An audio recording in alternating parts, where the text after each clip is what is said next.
Papauwi na ang binatang si Robby na makasalubong na naman niya ang mga taong palagi nilang ginagawang katatawanan ang kanyang kapansanan. Gusto niya sanang iwasan na lamang ang mga yon, ang kaso nga lang tila walang balak ang grupo ni Dorobo na tantanan siya. Hindi niya alam kung bakit siya laging pinagdidiskitahan. Tingnan nyo nga naman oh. Nandito na naman yung kulang-kulang. Wala naman akong ginagawa sa inyo, mga tol. Huwag nyo nga akong guluhin. At talaga naman sumasagot pa ah. Nasaan na ba kasi yung kaputol ng braso mo? Pinahiram mo ba? Hindi niya pinahiram. Baka isinanla niya para makabili siya ng bagong braso. Baliw! Eh di ang tanga niya naman nun. Pinutol niya braso niya para bumili ng bago. Buwang yata yan eh. Ikaw ang buwang. Yung dati niya kasing braso, bulok na. Kailangan ng palitan. Bakit niyo ba ginagawang katatawanan tong kapansanan ko? Ano bang kasalanan ko sa inyo? Wala naman. Ang sarap mo kasing asarin eh. Oh, bakit? Bakit ganyan ka makatingin sa akin ha? Kapalag ka na ba? Palibasa kasi. Puro na lang kalokohan at gulo ang gusto niyo. Eh kaya kahit yung mga wala namang kasalanan sa inyo, pinagtritripan nyo eh. Sa halip na nangahama kayo ng iba, bakit hindi na lang kayo magbasa-basa ng libro? Para may matutunan din kayo mga tol.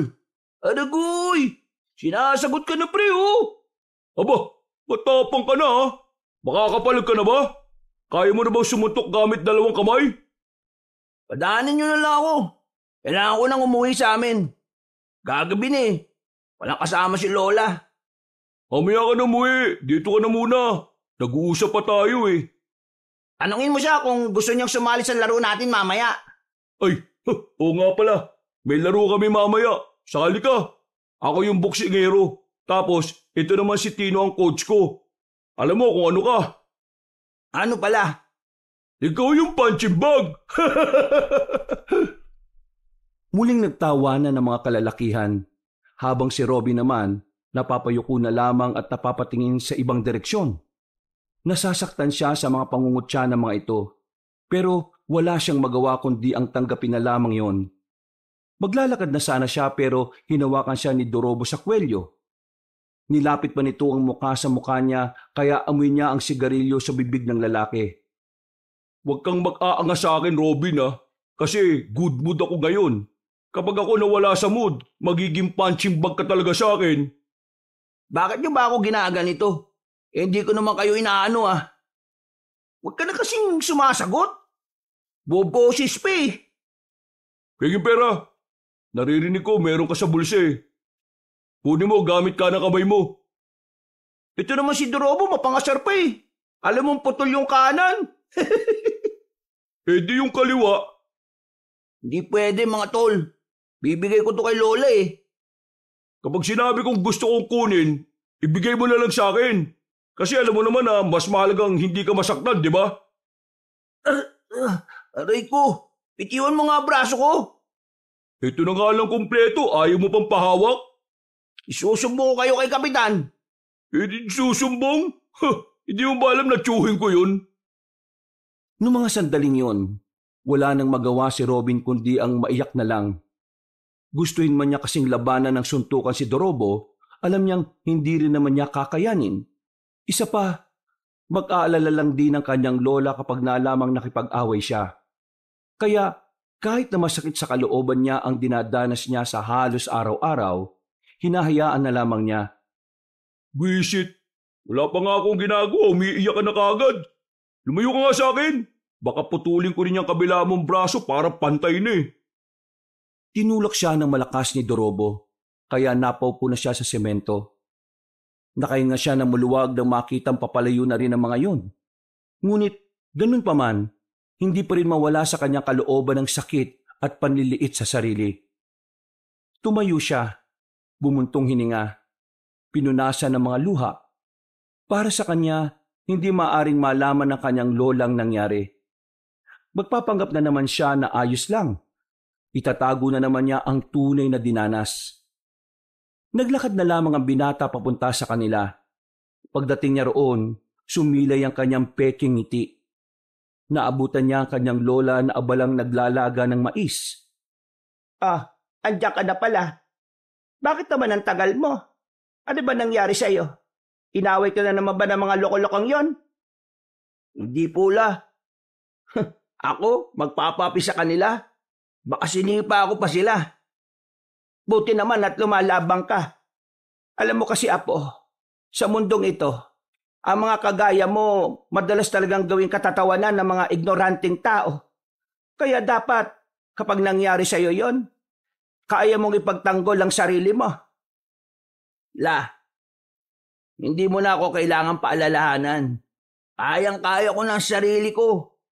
Ang intindihin mo, ikaw, kasi matanda ka na. Aba, loko-loko ka.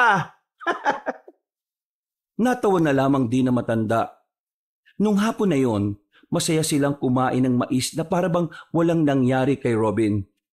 Sanay naman na ang binata.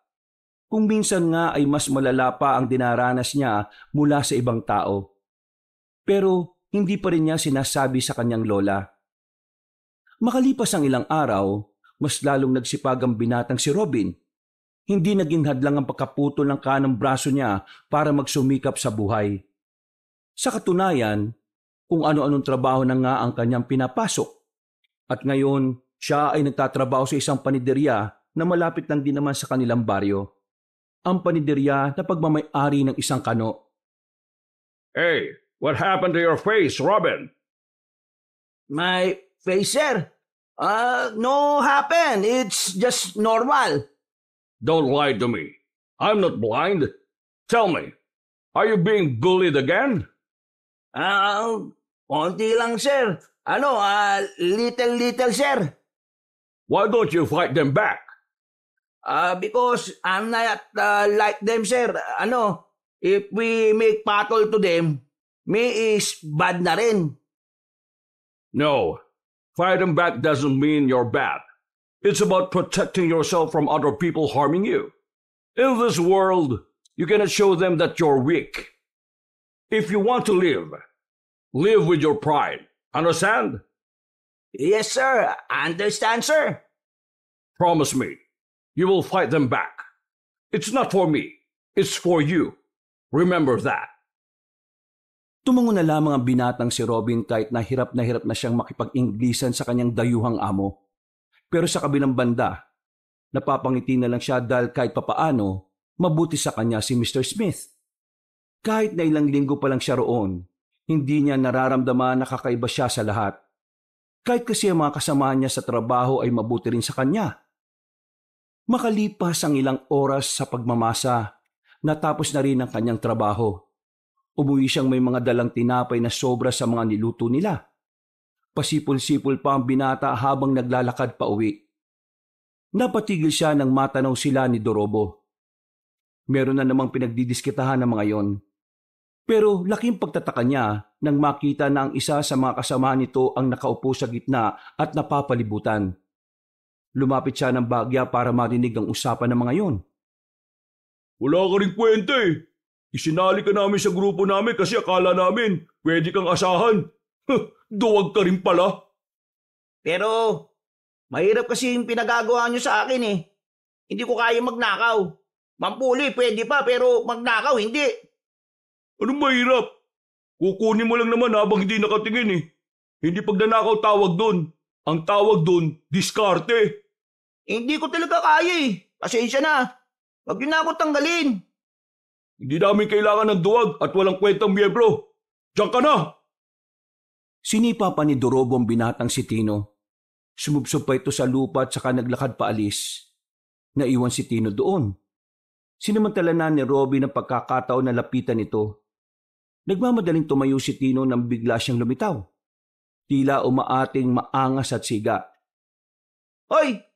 Anong tinitingin mo? Papalag ka ba? Hindi mo na kailangan magpanggap sa harapan ko. Ayos lang naman sa akin na hindi ka siga, tol. Walang kaso. Pinagsasabi mo. Bigkusan kaya kita dyan. Nakita ko nangyari. Nakita ko kung paano kanila saktan. Alam kong sumali ka lang sa kanila para magpanggap na maangas. Magawa ka ba ng kwento? Lubayin mo nga ako bago pa kita masuntok. Hindi may tatago ng mata ang katotohanan. Tignan mo, malapit ka lang umiyak oh. Nung malapit nang umiyak, nasisiraan ka na yata ng bait eh. Sige na, tol. Umiyak ka na. Di naman kita uhusgahan eh. Di ako iiyak, no? Di ako kagaya mo na mahina. Sus, kunwari ka pa. Nangingilid na luha mo, tol. Umiyak ka na. Mas maganda nang nailalabas ang sama ng loob mo. Maya-maya lang, bigla na lang umiyak ang lalaking si Tino. Para itong bata na inagawan ng candy. Ang lakas ng iyak at ang ibang napapadaan ay napapatingin na rin sa kanila. Kaya kahit hindi naman gaano kilala ni Robin ang binatang si Tino, hinila niya yun paalis sa lugar na yun. Nakarating sila sa isang iskinita na walang gaanong dumaraan. O yan, diyan ka umiyak, tol. Walang makakakita sa'yo. Hindi na, tapos na ako umiyak. Yun na yun. Bakit? Ano bang gusto mo? Hanggang bukas? Ngayon naman, sabihin mo sa akin, tol. Bakit ka ba sumali sa kanila? Eh mukha namang hindi ka kagaya nila eh. Bakit ko naman sasabihin sa'yo? Tropa ba kita? Tropa? Ang pangit pakinggan. Kaibigan. Ano? Ako si Robin. Handang makipagkaibigan sa'yo, tol. Bakit ako makikipagkaibigan sa'yo? Dahil pareho tayong biktima ng kasamaan ni Dorobo. Di ako nakikipagkaibigan sa saan? Sa putol ng braso? Tol, ikaw nga iyakin, hindi naman kita inusgahan ah. Oy, huwag mong ipagsasabi sa iba na umiyak ako ah. Kung makikipagkaibigan ka sa akin, o bakit? Gusto mo ako maging kaibigan? Eh kasi wala akong kaibigan, tol eh. At kapag pumayag ka, ikaw ang una. Sigurado ka ba? Wala kang kaibigan kahit na isa? Wala nga. Lahat ng nakilala ko, pinagdidiskitaan lang nila ako eh. Mahirap makipagkaibigan kapag may kulang sa'yo. Kasi, yun ang lagi na napapansin nila. O ano? Makikipagkaibigan ka ba sa akin o hindi? Kapag nakipagkaibigan ako sa'yo, ano naman mangyayari? Malamang, magkaibigan na tayo. At kung anong sikreto mo, sasabihin mo na sa akin. Ganun din naman ako sa'yo, tol. Biglang nanahimik si Tino. Bumuntong hininga siya at tumingin sa malayo. Naging kagaya mo rin ako sa dati naming tinitiran. Pinagdidiskitan nila ako. Sa hindi ko malamang dahilan eh. Ngayon, lumipat kami dito sa baryo na to. Nakita ko sila Dorobo. Natakot ako sa kanila kasi maangas at siga sila eh. Ay ang ginawa ko, sumali ako sa kanila. Di ba nga sabi nila, if you join them, beat them. Ha? Parang may mali yata tol eh. Basta ganun. Basta sumali ako sa kanila para magmukha rin akong maangas. Para hindi malata ang kahinaan ko. Para walang lumapit sa akin para mambuli. Pero hindi ko inakala na kahit anong gawin ko, lalabas at lalabas pa rin ang pagiging mahina ko. Hindi ko sila kayang sabayan. Kasi tol, hindi ka naman kagaya nila. Hindi ka masamang tao. Kaya kahit anong gawin mo talaga, lalabas yung totoong ikaw.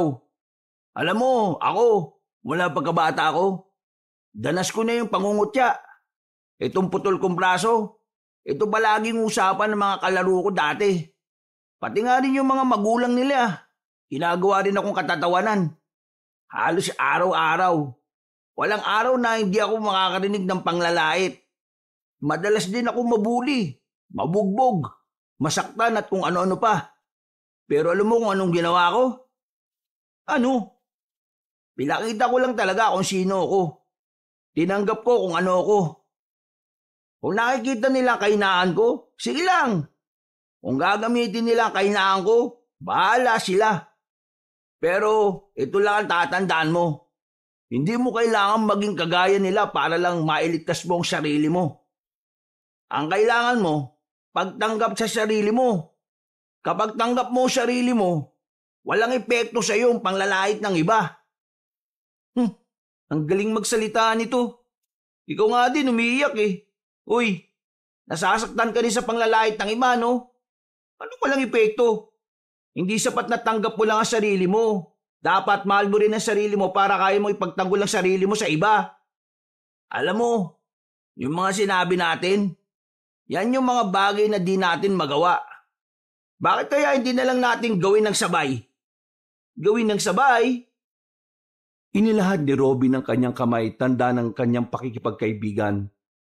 Hindi rin naman nagdalawang isip ang binatang si Tino. Nakipagkamay na rin ito kay Robin. Napangiti ang dalawa. Ang hapon na yon ang naging simula ng kanilang pagkakaibigan. Tuluyan nang iniwan ni Tino ang barkadahan niya kina Dorobo. Sa paglipas ng mga araw, palagi nang magkasama ang dalawa. Kung nasa ng isa, naroon din ang isa. Sa katunayan, nagkaroon ng interes si Tino na pumasok din sa paniderya. Kaya hindi naman nagdalawang isip si Robin na ilapit si Tino sa kanyang boss.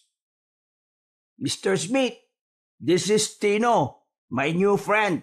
Tino, like the paninderya and Tino want to work here. If, may bakante, vacant. So you have a friend now.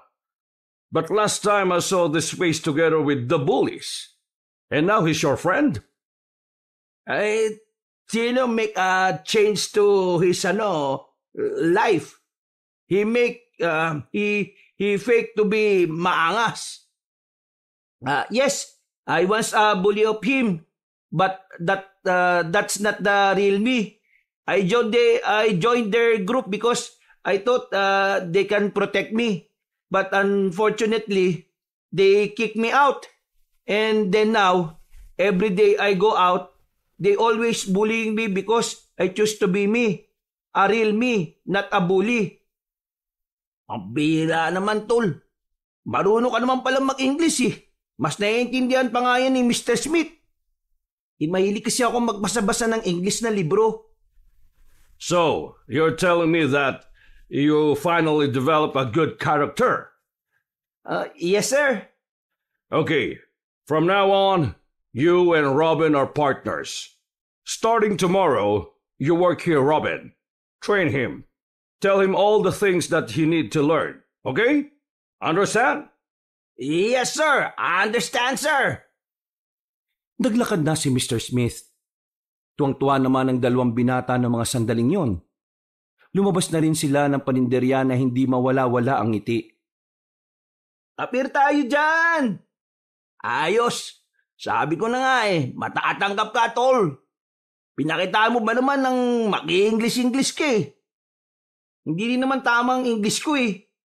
Pero mas klaro siya kaysa sa akin, tol. Di ba? Natigil lang ang kanilang paglalakad na makasalubong nila ang lalaking si Dorobo. Wow!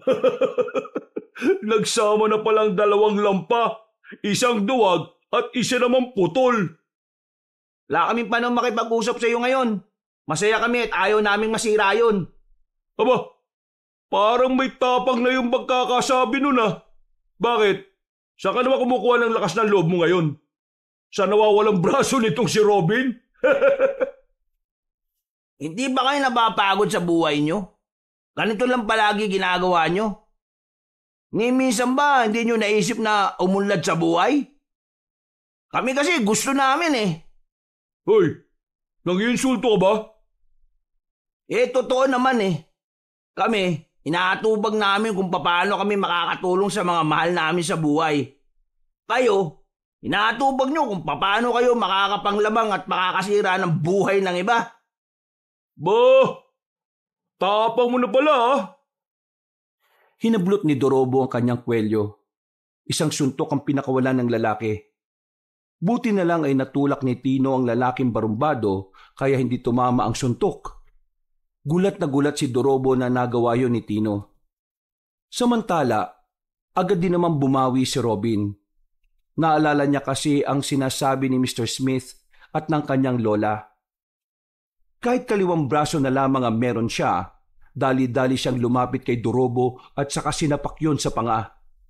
Mahilo-hilo si Dorobo sa kanyang ginawa. Hindi makapaniwala si Tino sa kanyang ginawa. Nang makita nilang nakarecover agad si Dorobo, hindi na nag-atubili si Robin at Tino na tumakbo. Karipas ang kanilang ginawa. Hindi sila agad nahabol nila Dorobo dahil bahagya pa itong nahihilo. Habang tumatakbo, tawa sila ng tawa. Unang beses lang kasi nilang nakita na parang muntikan ng tumaob ang barumbadong lalaki. Nagtago sila sa gilid ng poste para makapagpahinga. Nakita nilang tumatakbo sila Dorobo patungo sa ibang direksyon, kaya nakampante na sila. Pagtingin nila sa gilid, meron silang nakitang isang lalaki sa kabilang banda ng daan. Naglalaway, nanlilisik ang mga mata. Sa kaliwang kamay nito ay hawak nitong manok na wala ng buhay. Umaagos ang sariwang dugo papunta sa lapag. Nang mapatingin yun sa kanila, nagmamadali ang lalaki na makaalis. Uy, Kagi! Ano yun? Hindi ko alam, tol. Pero inahin niya yata yung manok ng ilaw eh. Pre, naisip mo ba yung naisip ko? Hindi, tol. Bakit? Alam bang naisip mo? Hindi kaya aswang yung lalaking yun? Ha? Aswang? Kailan pa nagkaroon ng aswang dito sa atin, tol? Mali mo naman, di ba? Ano yung nakita natin? Tara, sundan natin, tol. O sige, tara. Natunang atensyon ng dalawang binata sa misteryosong lalaki na nakita nila. Sinundan nila ang patak ng dugo sa lapag, pero pagdating nila sa bandang dulo, wala na silang nakita pang bakas. Saan na naman kaya nagpunta yung isang yun? Kung bumalik na kaya tayo, kung totoong aswang yun, delikado tayo. Kaya nga tara na. Mabilis nilang nilisan ang lugar na yon. Kaya naman, hindi na rin nila nakita pa ang grupo ni Dorobo. Kaya dali-dali na silang umuwi sa kanilang bahay. Pagdating ni Robin sa bahay nila, ay saktong naroon si Mr. Smith sa hindi niya malamang dahilan. Oh, you're here, Mr. Smith. Are you looking to me? Oh, yeah. I'm here just for you. What I need to do? Is there a problem? Nothing. I'm just checking if you are okay. I'll go ahead. Nagmamadali si Mr. Smith na parang nahihiya. Napapakamot na lang sa ulo ang binatang si Robin. Akala niya ay may nasabi siyang hindi maganda. Ang problema ni boss. Bakit siya nagpunta rito? Kagaya nga na sinabi niya, inaalam niya lang kung nasa maayos kang kalagayan. Alam mo naman yon, maalalahanin sa mga tao niya. Ganun ba? Bakit ganyan ang ngiti mo? Ha? Aling ngiti?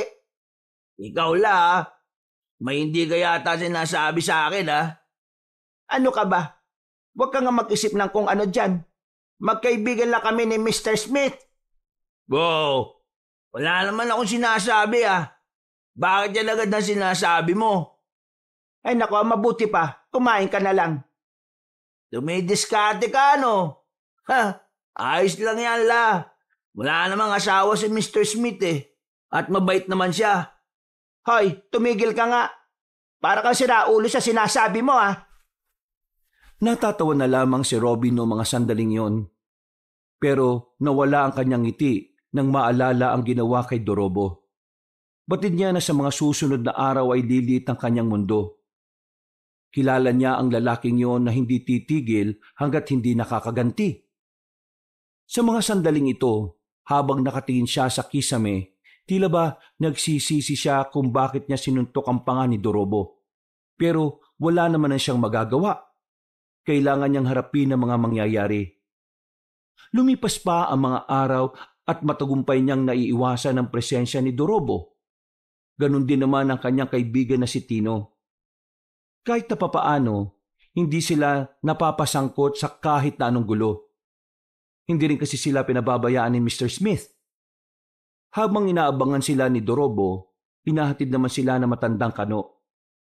Kahit kasi may edad na, talagang matipuno pa rin ang katawan ni Mr. Smith. Makikita na alagang-alaga nito ang katawan. Tol, bilisan natin maglakad. Baka mamaya sinusundan na naman tayo ng mga loko. Sayang nga kasi, di tayo natin ni Mr. Smith. May lakad yun ngayong hapon Bahala na muna tayo sa sarili natin. Gagi, yun na si Lou. Naamoy na naman yata tayo. Ayun yung mga gunggong Abulin nyo! Dahil sa takot na baka mabugbog ng mga barumbadong lalaki, Dali-daling tumakbo ang magkaibigang Robin at Tino. Kung saan-saan sila sumuot. Hindi na nga nila namalaya na nakarating na rin sila sa kagubatan. Nakikita nilang nakasunod pa rin ang mga yon, kaya tumawid na sila sa hanging bridge. Napansin nilang takot pala si Dorobo sa matataas na lugar, kaya hindi na ito tumuloy sa kanila. Kapag naabutan ko kayo, babasagin ko ang mukha ninyo! Lalong-lalo ka na, putol! Wala akong kasalanan sa'yo. Ginawa ko lang yun para ipagtanggol ang sarili ko. Wala akong pakialam sa dahilan mo. Basta kapag nahawakan kita, asahan mong matatabunan ng mga yan na mukha mo. Uy, Dorobo! Tumigil ka na kasi! Bakit ba hindi ka nalang bumait kagaya ko? Wala ka namang mawawala sa ginagawa mo eh. Kaya ka walang syota kasi ugali mo masama. Yang si Satanas sa'yo. Aba, bumaboses ka na rin oh. Umanda ka rin sa akin. Mabubugi ka talaga. Matapang ka diba, tol? Bakit hindi ka makatawid dyan sa tulay? Matapang ka lang sa mga hindi kayang pumalag sa'yo eh. Pero sa totoong hamon ng buhay, wala ka, Dorobo. Wala ka! Gigil na gigil si Dorobo ng mga sandaling yon, pero wala itong magawa. Ihahakbang pa lang kasi nito ang mga paa ay nakikita na nito ang kailaliman ng ilog. Kahit ang mga kasama rin nito ay nag-aalangan. Noong mga sandaling yon, umalis na lamang si Dorobo. Sigaw ito ng sigaw sa kagubatan dahil sa galit. Samantalang napaupo na lamang ang magkaibigan sa lapag. Buti naman, dito tayo napadpad. Kung hindi, naabutan na tayo ng mga mokong na yun. Pero, alam mo ba tong lugar na ito, tol? Bundok na to, di ba? Wala akong ideya kung saan patungo tong dinaanan natin eh. Pero, lakarin na lang natin at baka makahanap naman tayo ng daan pabalik sa atin. Tara na, simulan na natin. Baka abutin pa tayo ng gabi, tol. 5:00 na eh. Tumayo ang dalawa at nagpagpag ng puwet. Kahit na wala silang alam kung saan papunta ang direksyon na kanilang dinaraanan, tinumbok pa rin nila ang daan. Sa kanilang paglalakad, meron silang nadaanan na isang bahay. Sa malayo pa lang, masasabi na nilang magulo at parang napabayaan ang bahay na yon. Nakakalat kasi ang mga gamit sa bakuran. Ang dami ring tambak sa gilid-gilid. At higit sa lahat ay mabaho. Ang bira, anong klaseng bayan? Sino naman kaya nakatira dyan at parang walang pakialam sa paligid niya? Nako, parang amoy bulok yung lugar niya. Tara, sa iba tayo dumaan. Sakit sa ulo eh. Aalis na sanang dalawa nang bigla niyang makita ang isang matandang lalaki na lumabas mula sa bahay. Mahaba na ang buhok nito at kulay puti. Ganon din ang bigote at balbas nito. May kalakasan pa rin kahit na matanda na base sa kilos nito. Tol, ano yun? Tingnan mo oh, yung hawak niya oh. Oo nga, ano yun? Parang ano eh. Hindi na nakontento ang dalawa. Para makita kung ano ang hawak na matandang lalaki, lumapit pa sila ng bahagya. Nanlalaki ang kanilang mga mata na mapagtantong hita pala ng tao ang hawak-hawak na matandang yon. Muntikan na silang masuka. At dahil doon, nakagawa sila ng kaunting ingay. Ingay na agad din naman narinig na matanda kahit abala ito sa ginagawa. Tumigil ito at tumingin sa kinaroroonan nila. Kahit hindi sila nakikita, parang nararamdaman na matandang yon ang kanilang presensya. Kailangan na yata nating umalis dito bago pa niya tayo makita. Tol, anong klaseng tao yan? Gagi! Tanong ka pa eh. Tara na! Nang aalis na sana sila, nakita nila ang matanda na kinuha na ang mahabang itak sa gilid. Dahilan para mas lalo silang mataranta. Paglingon nila ulit, naglalakad na matandang yon sa kanilang kinaroroonan. Wala na silang sinayang na sandali.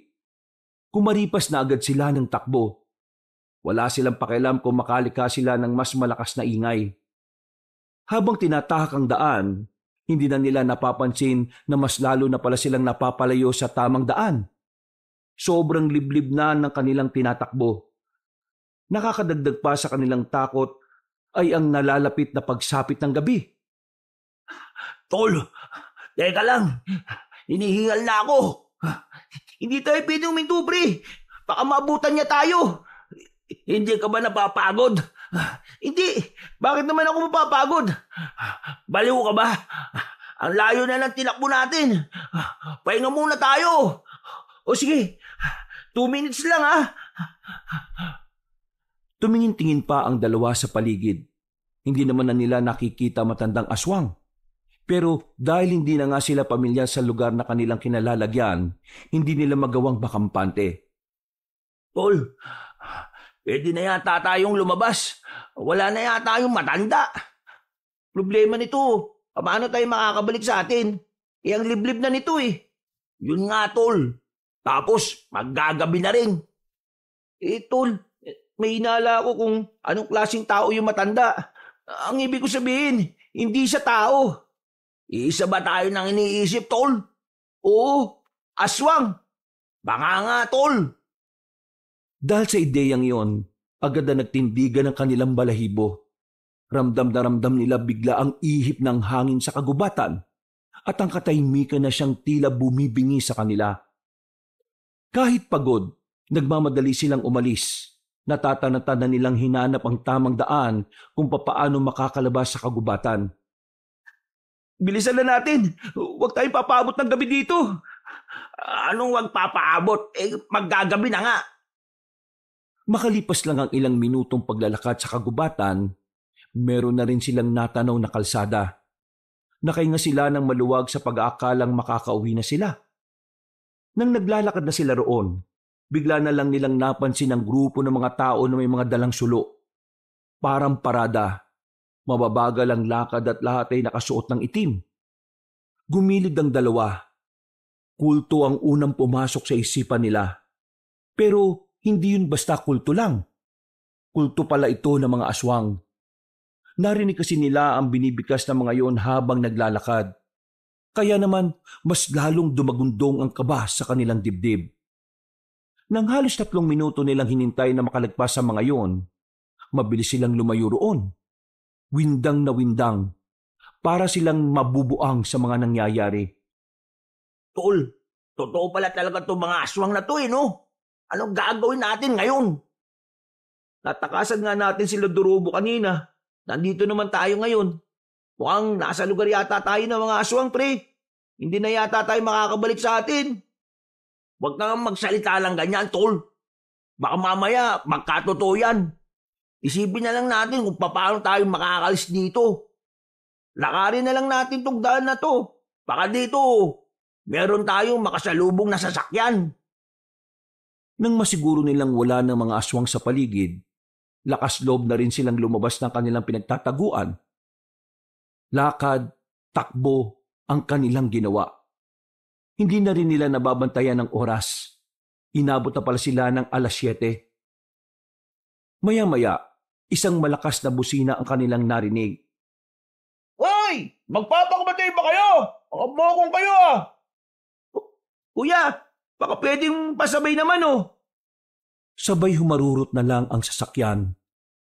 Hindi sila pinakinggan ng lalaki. Mabilis na umalis ang truck. Bagsak ang balikat ng dalawa sa pag-aakalang makakabalik na sila sa kanilang baryo. Kaunting lakad pa ang kanilang ginawa. Meron na rin silang natanaw na liwanag. Meron palang nagmimina roon. Agad silang lumapit at nagtanong. Mabuti na lamang ay saktong may isa ring truck na papaalis. Kaya naman nakisabay na rin sila roon. Nakabalik naman sila ng kanilang baryo. Ang kaso nga lang ay 9:00 na. Kung saan-saan pa kasi nagpunta ang sinakyan nila. Tol, ano palang gagawin natin sa mga natuklasan natin? Ilihim na muna natin. Kinakabahan kasi ako Pag kinalat natin, baka mamaya magalit yung mga aswang na yun sa atin. O sige, laylo muna tayo, tol. Huwag na muna siguro tayo lumabas ng bahay. Paano yung trabaho natin? Ang ibig kong sabihin, saka lang tayo lalabas kapag papasok ng bahay. Pero kung wala tayong gagawin sa labas, huwag na tayo lumabas. Sige, tol. Ingat ka Baka makasalubong mo yung mga kumag Mabilis naman akong tumakbo At 2 naman ang kamay ko para makipagsuntukan. Hoy, tol! Nangasar ka ba? Joke lang naman. O sige na, uwi na ako. Tinapik na lamang siya sa balikat ni Tino. Napapailing na lang siya habang pinagmamasdan papalayo ang kanyang kaibigan. Pagpasok niya sa kanilang bahay, ay inabutan niyang nakahain na ang pagkain niya. Pero ang kanyang lola ay nakahiga na at natutulog. Napapangiti na lamang siya. Kahit kasi malaki na siya at nasa tamang edad na, inaasikaso pa rin siya nito. Huwag kang mag-alala, Lola. Kapag ako nagkaroon ng maraming pera, ititira kita sa mas magandang bahay. Kinabukasan ng umaga, papasok na naman si Robin sa panaderya. Panibagong kaba na naman dahil iniisip niyang baka makasalubong na naman niya si Dorobo at ang grupo nito. Hindi na naman siya natatakot kung makikipagsuntukan siya. Umiiwas lang talaga siya sa gulo dahil ayaw niyang bigyan ng problema ang kanyang lola. Dinala mo na ba yung baon mo? Naipasok mo na ba? Ay, opo, Lola. Nandito na po sa loob. Ipinasok ko na po. Marami pong salamat, La. Mukhang mabait ka yata ngayon. No ka ba, La? Lagi naman po akong mabait eh. Ay, oo na. Sige na, umalis ka na. At baka mapagalitan ka pa ni Mr. Smith. Matapos yumakap sandali sa matandang babae, ay agad na rin siyang naglakad palayo. Kagaya ng laging ginagawa, ay dadaanan niya muna si Tino para sabay silang pumasok sa trabaho. Pagpunta niya kina Tino, ilang bahay lang ang agwat ay nakita niyang may mga nagkukumpulang tao. Tol, anong meron doon? Hindi ko rin alam eh. Tingnan natin. Madadaanan naman natin eh. Tara, anong oras na rin oh? Paglapit nilang dalawa sa mga nagkukumpulang tao, nakita nilang isang lalaking nakahandusay sa harap ng bahay. Sa gilid nito ay merong umiiyak na babae, mukhang asawa. Nang tingnan nila ang mukha ng lalaki, nalaman nila yun ang lalaking nakita nila na may dalang patay na manok. Ang lalaking pinaghihinalaan nilang aswang. Ayon sa kanilang narinig, meron daw isang matandang lalaki naman na pumaslang sa biktima. Bigla na lang daw tinaga ng mahabang itak. Napansin pa ni Robin ang mahabang kuko ng lalaki. Parang hindi na normal ang haba nito. Kaya naman isang ideya ang pumasok sa utak ni Robin. Sino kaya yung pumatay dun? Baka yung inagnakawan niya ng manok? Di ba pinaghihinalaan natin na aswang yung lalaking yun? Pero, tol, may naisip akong dahilan kaya siya pinatay. Dahilan ano? Hindi kaya may buminas sa kanya kasi alam na aswang siya. Kasi di ba tol, kagaya nung sa comics na nabasa natin, yung albularyo ang pumapaslang ng mga masasamang nilalang. O nga no, baka nga ganun na nangyari. Ibig sabihin, may tao talagang tumutugis sa mga aswang. Kung ganun tol, hindi pala natin kailangan mabahala. Meron naman palang pumapatay ng aswang eh. Ang tanong, sino? Napapailing na lamang ang binatang si Robin. Isang malaking palaisipan para sa kanilang magkaibigan ng bagay na yon. Pero hindi na lamang muna nila yon pinagtuunan ng pansin nang makarating na sila sa paniderya. Naging abala sila nung araw na yon dahil maraming tinapay ang kinailangan nilang magawa. Bandang 6:00 na ng gabi sila natapos. Tol, ang bait talaga ni Mr. Smith no? Akalain mo yung ginagawa pala natin mga tinapay kanina eh para sa bahay ampunan? Nabait naman talaga si Mr. Smith eh. Makikita mo naman kung paano niya tayo itrato. Napatigil sila sa kanilang paglalakad ng malayo pa lang ay matanaw na nila ang grupo ni Dorobo. Naglalakad yon pasalubong sa kanilang direksyon. Nang makita rin sila ng mga yon ay kaagad na tumakbo patungo sa kanila. Ang tanging nagawa ng magkaibigan ay kumaripas na lang din ng takbo. Nakita kasi nila ang iba sa mga yon ay may mga dalang pamalo. Pero sa kasamaang palad, hindi umayon sa kanila ang panahon sa mga puntong yon. Pagliko nila sa isang iskinita, ay nakasalubong naman nila ang iba pang kasama nila Dorobo. Tatakbo na sana sila sa kabilang daan pero nakaapak si Robin ng bote. Natumba siya dahil doon at nasugatan ng paa. Tol, mauna ka na! Bilisan mo! Hindi pwede! Paano ka? Dalawa tayong maabugbog kapag hindi ka umalis. Dali na, tol! Alis na! Sumbong ka sa barangay, bilis! Bago makalapit sila Dorobo ay agad-agad na rin tumakbo si Tino. Sinubukan naman ni Robin na makabangon, pero dahil sa sakit ng kanyang paa, hindi na niya magawa pang makapaglakad ng maayos. Ano? Alam mo matatakasan mo ako ngayon ha? Di ako natatakot sa'yo. Kung suntukan ang gusto mo, papalagang kita. Nagpapatawa ka ba? Isa nga lang ang kamay mo, gusto mo pa akong palagan? Ano? Saan ka aasa? Sa'yo mo lang naman nanalo ka sa akin? Bakit hindi natin subukan? Tayong dalawa lang, walang makikialam. Nagtawanan sila Dorobo, habang si Robin naman ay nanatiling matapang. Pinipilit niyang hindi magmukhang mahina sa harapan ng mga kaaway niya. Maya-maya lang, bigla nang lumapit sa kanya si Dorobo. Susuntukin niya sana yon, pero nakailag ang lalaki. Akala mo makakaisa ka ulit ha? Hindi mo na mauulit yon, putol! Isang solidong suntok ang tinanggap ni Robin mula kay Dorobo. Sa lakas ng suntok nito ay kaagad siyang nawala ng malay. Hindi na niya alam ang mga nangyari matapos noon. Paggising na lamang niya, nakagapos na siya sa puno ng bayabas. Nasa gitna na sila ng kagubatan. Sila Dorobo naman ay nakapalibot sa pinagsama-samang sanga na sinisilaban ng apoy. Buti naman at gising ka na ngayon.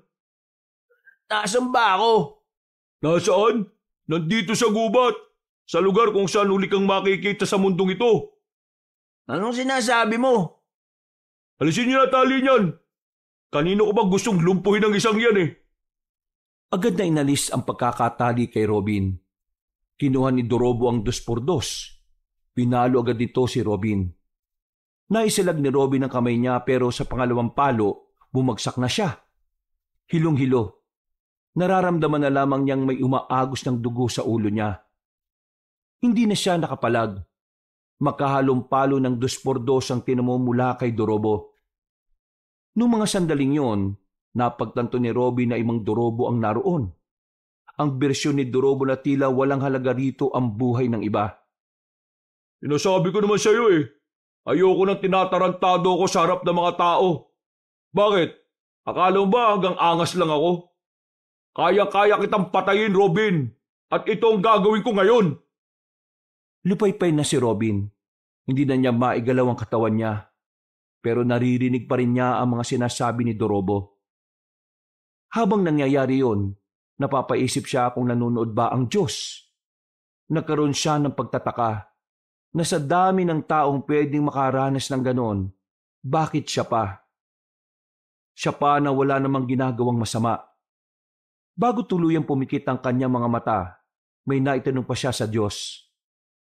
Anak din ba ang turing mo sa aming mga may kapansanan? Oo. Bakit ganito ang kapalaran namin?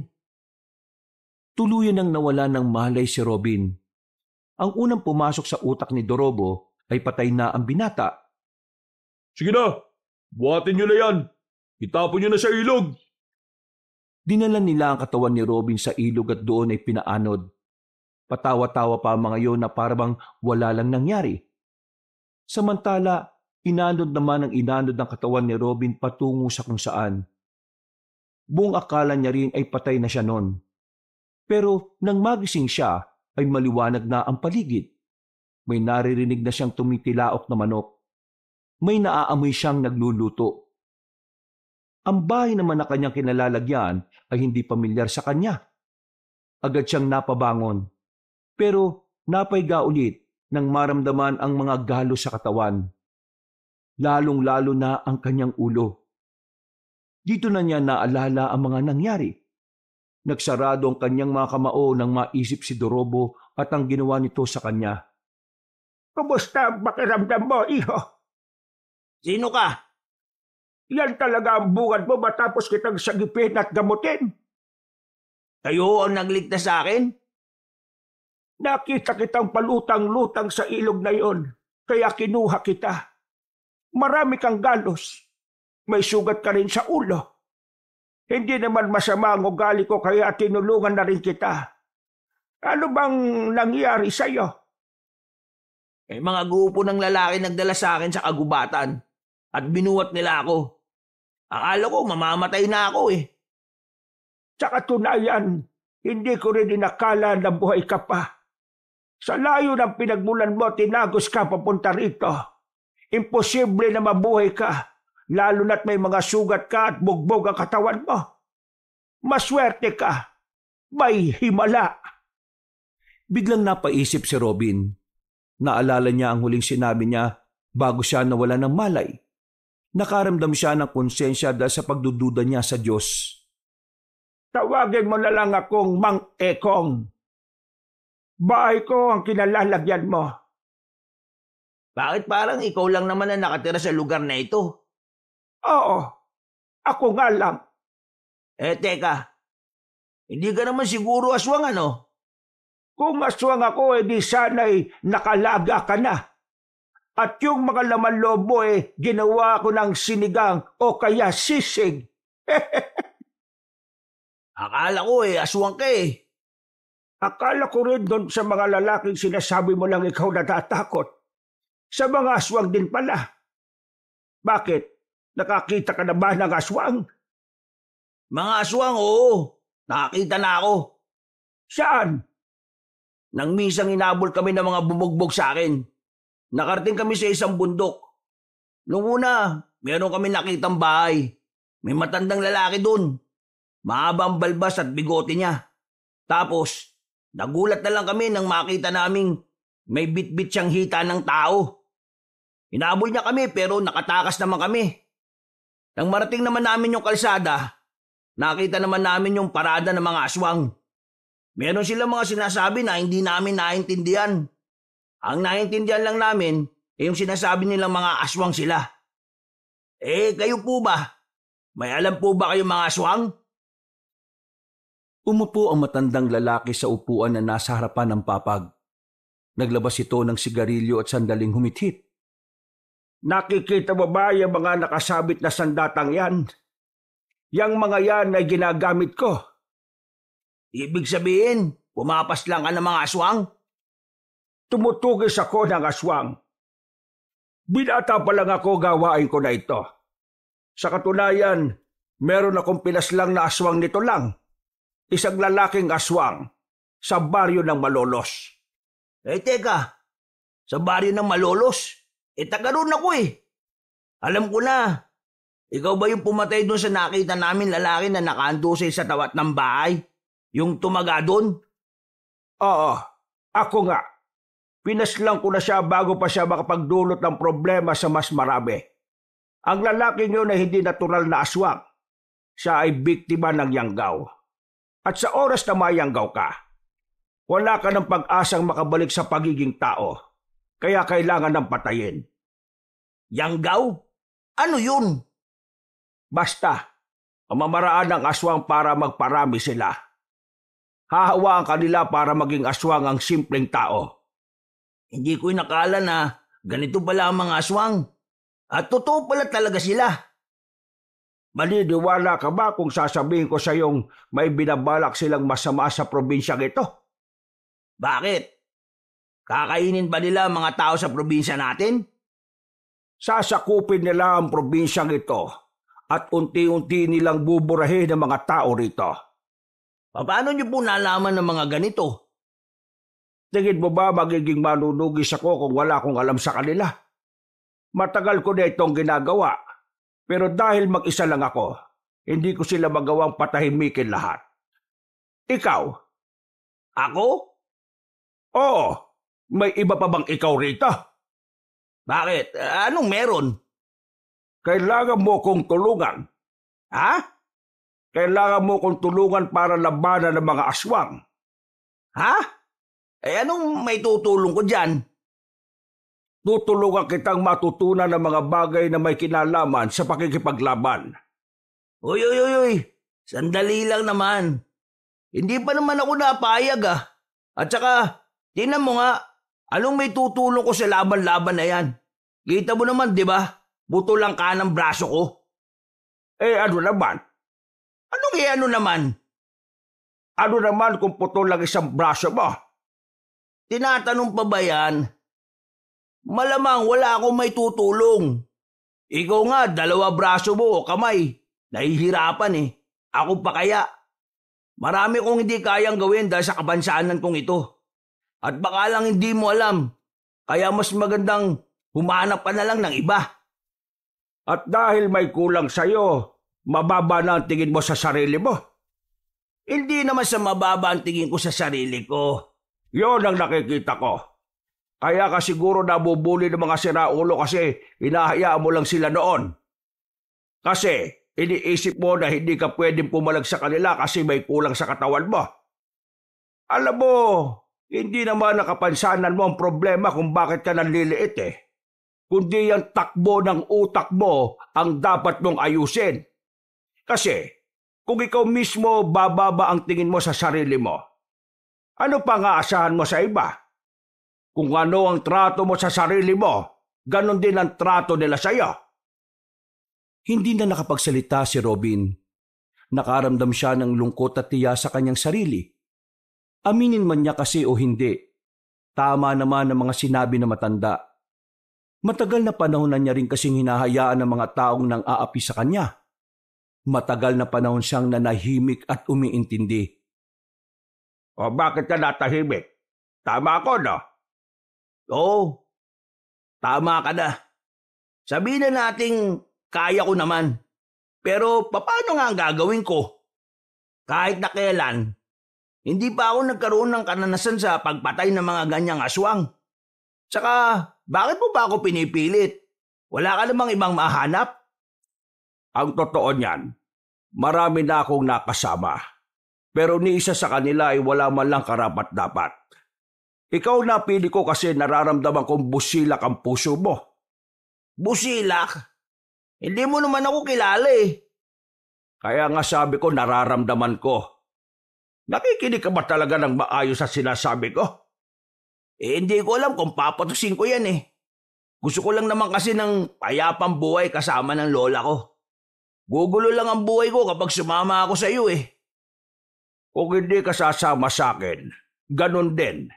Magiging magulo pa rin ang buhay mo at ang buhay ng lahat. Dahil nalalapit na ang kanilang paghahasik. Pero kung sasama ka sa akin, pwede natin silang mapigilan. Pwede nating mapabagal ang mga plano nila. Manong, pasensya na. Pero ang hirap din kasi magtiwala sa sinasabi mo kasi hindi naman kita kilala eh. Gusto mo bang malaman kung nagsasabi ako ng totoo? O gusto mo ring malaman kung talaga bang pumapas lang ako ng aswang? Tumayo ang matandang lalaki. May hinila itong baul galing sa ilalim ng papag. Kinuha nito ang isang espada roon. Hinagis nito kay Robin yon. Nasalo naman yon ng binata. Yan ang ginagamit ko sa tuwing lalabas ako. Ito mga nakasabit dito, minsan ko lang yang gamitin. Ano naman ang meron dito? Pakiramdaman mo. Sabihin mo sa akin kung ano ang nararamdaman mo kapag hawak mo ang espadang yan. Ha? Wala naman. Aray! Anong masasabi mo?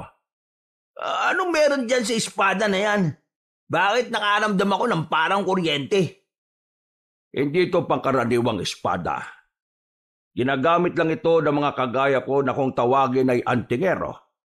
Ang antingero ay ang taong gumagamit ng anting-anting.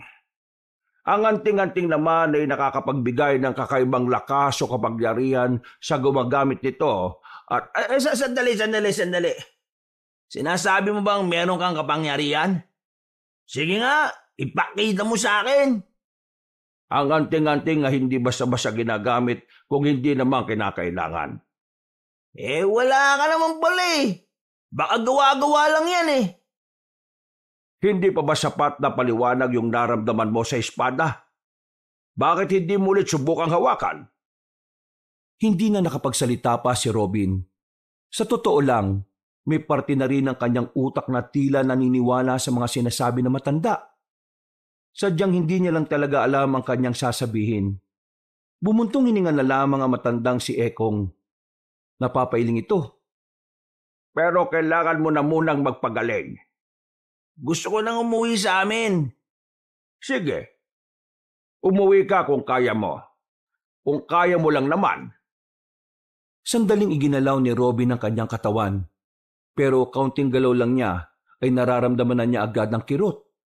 Bagya pa rin siyang nahihilo. Sa puntong ito, alam niyang tila hindi agad siya makakabalik sa kanilang baryo. Naisip niya agad ng kanyang lola. Sigurado mag-aalala yon kapag hindi siya nakauwi. Sa ayaw at sa gusto mo, dito ka na muna. Gagamutin ko pa ang mga sugat mo. Kapag gumaling ka, ikaw na bahala magdesisyon kung sasama ka sa akin. Pero sana, pag-isipan mo ng maigi. Tumango na lamang si Robin. Mabilis na lumipas sa mga oras. Sumapit na ang kinagabihan. Binalikan siya ni Mang Ekong na may mga dala ng gamot na pamahid. Sobrang hapdi ng mga gamot na yon.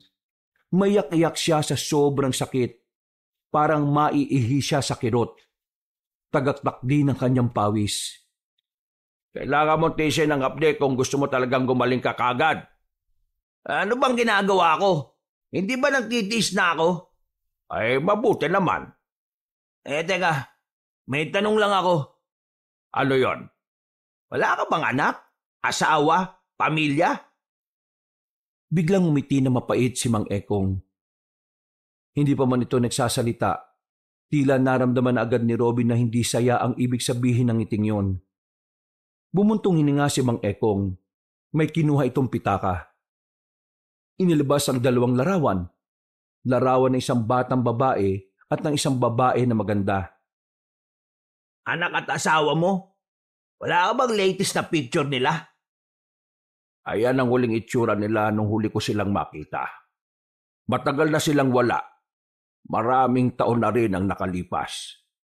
Ay, pasensya na. Hindi ko alam eh. Wala ako nung gabi na yon. Umalis ako para sana bilhan ng masarap na pagkain ng anak namin dahil kaarawan niya.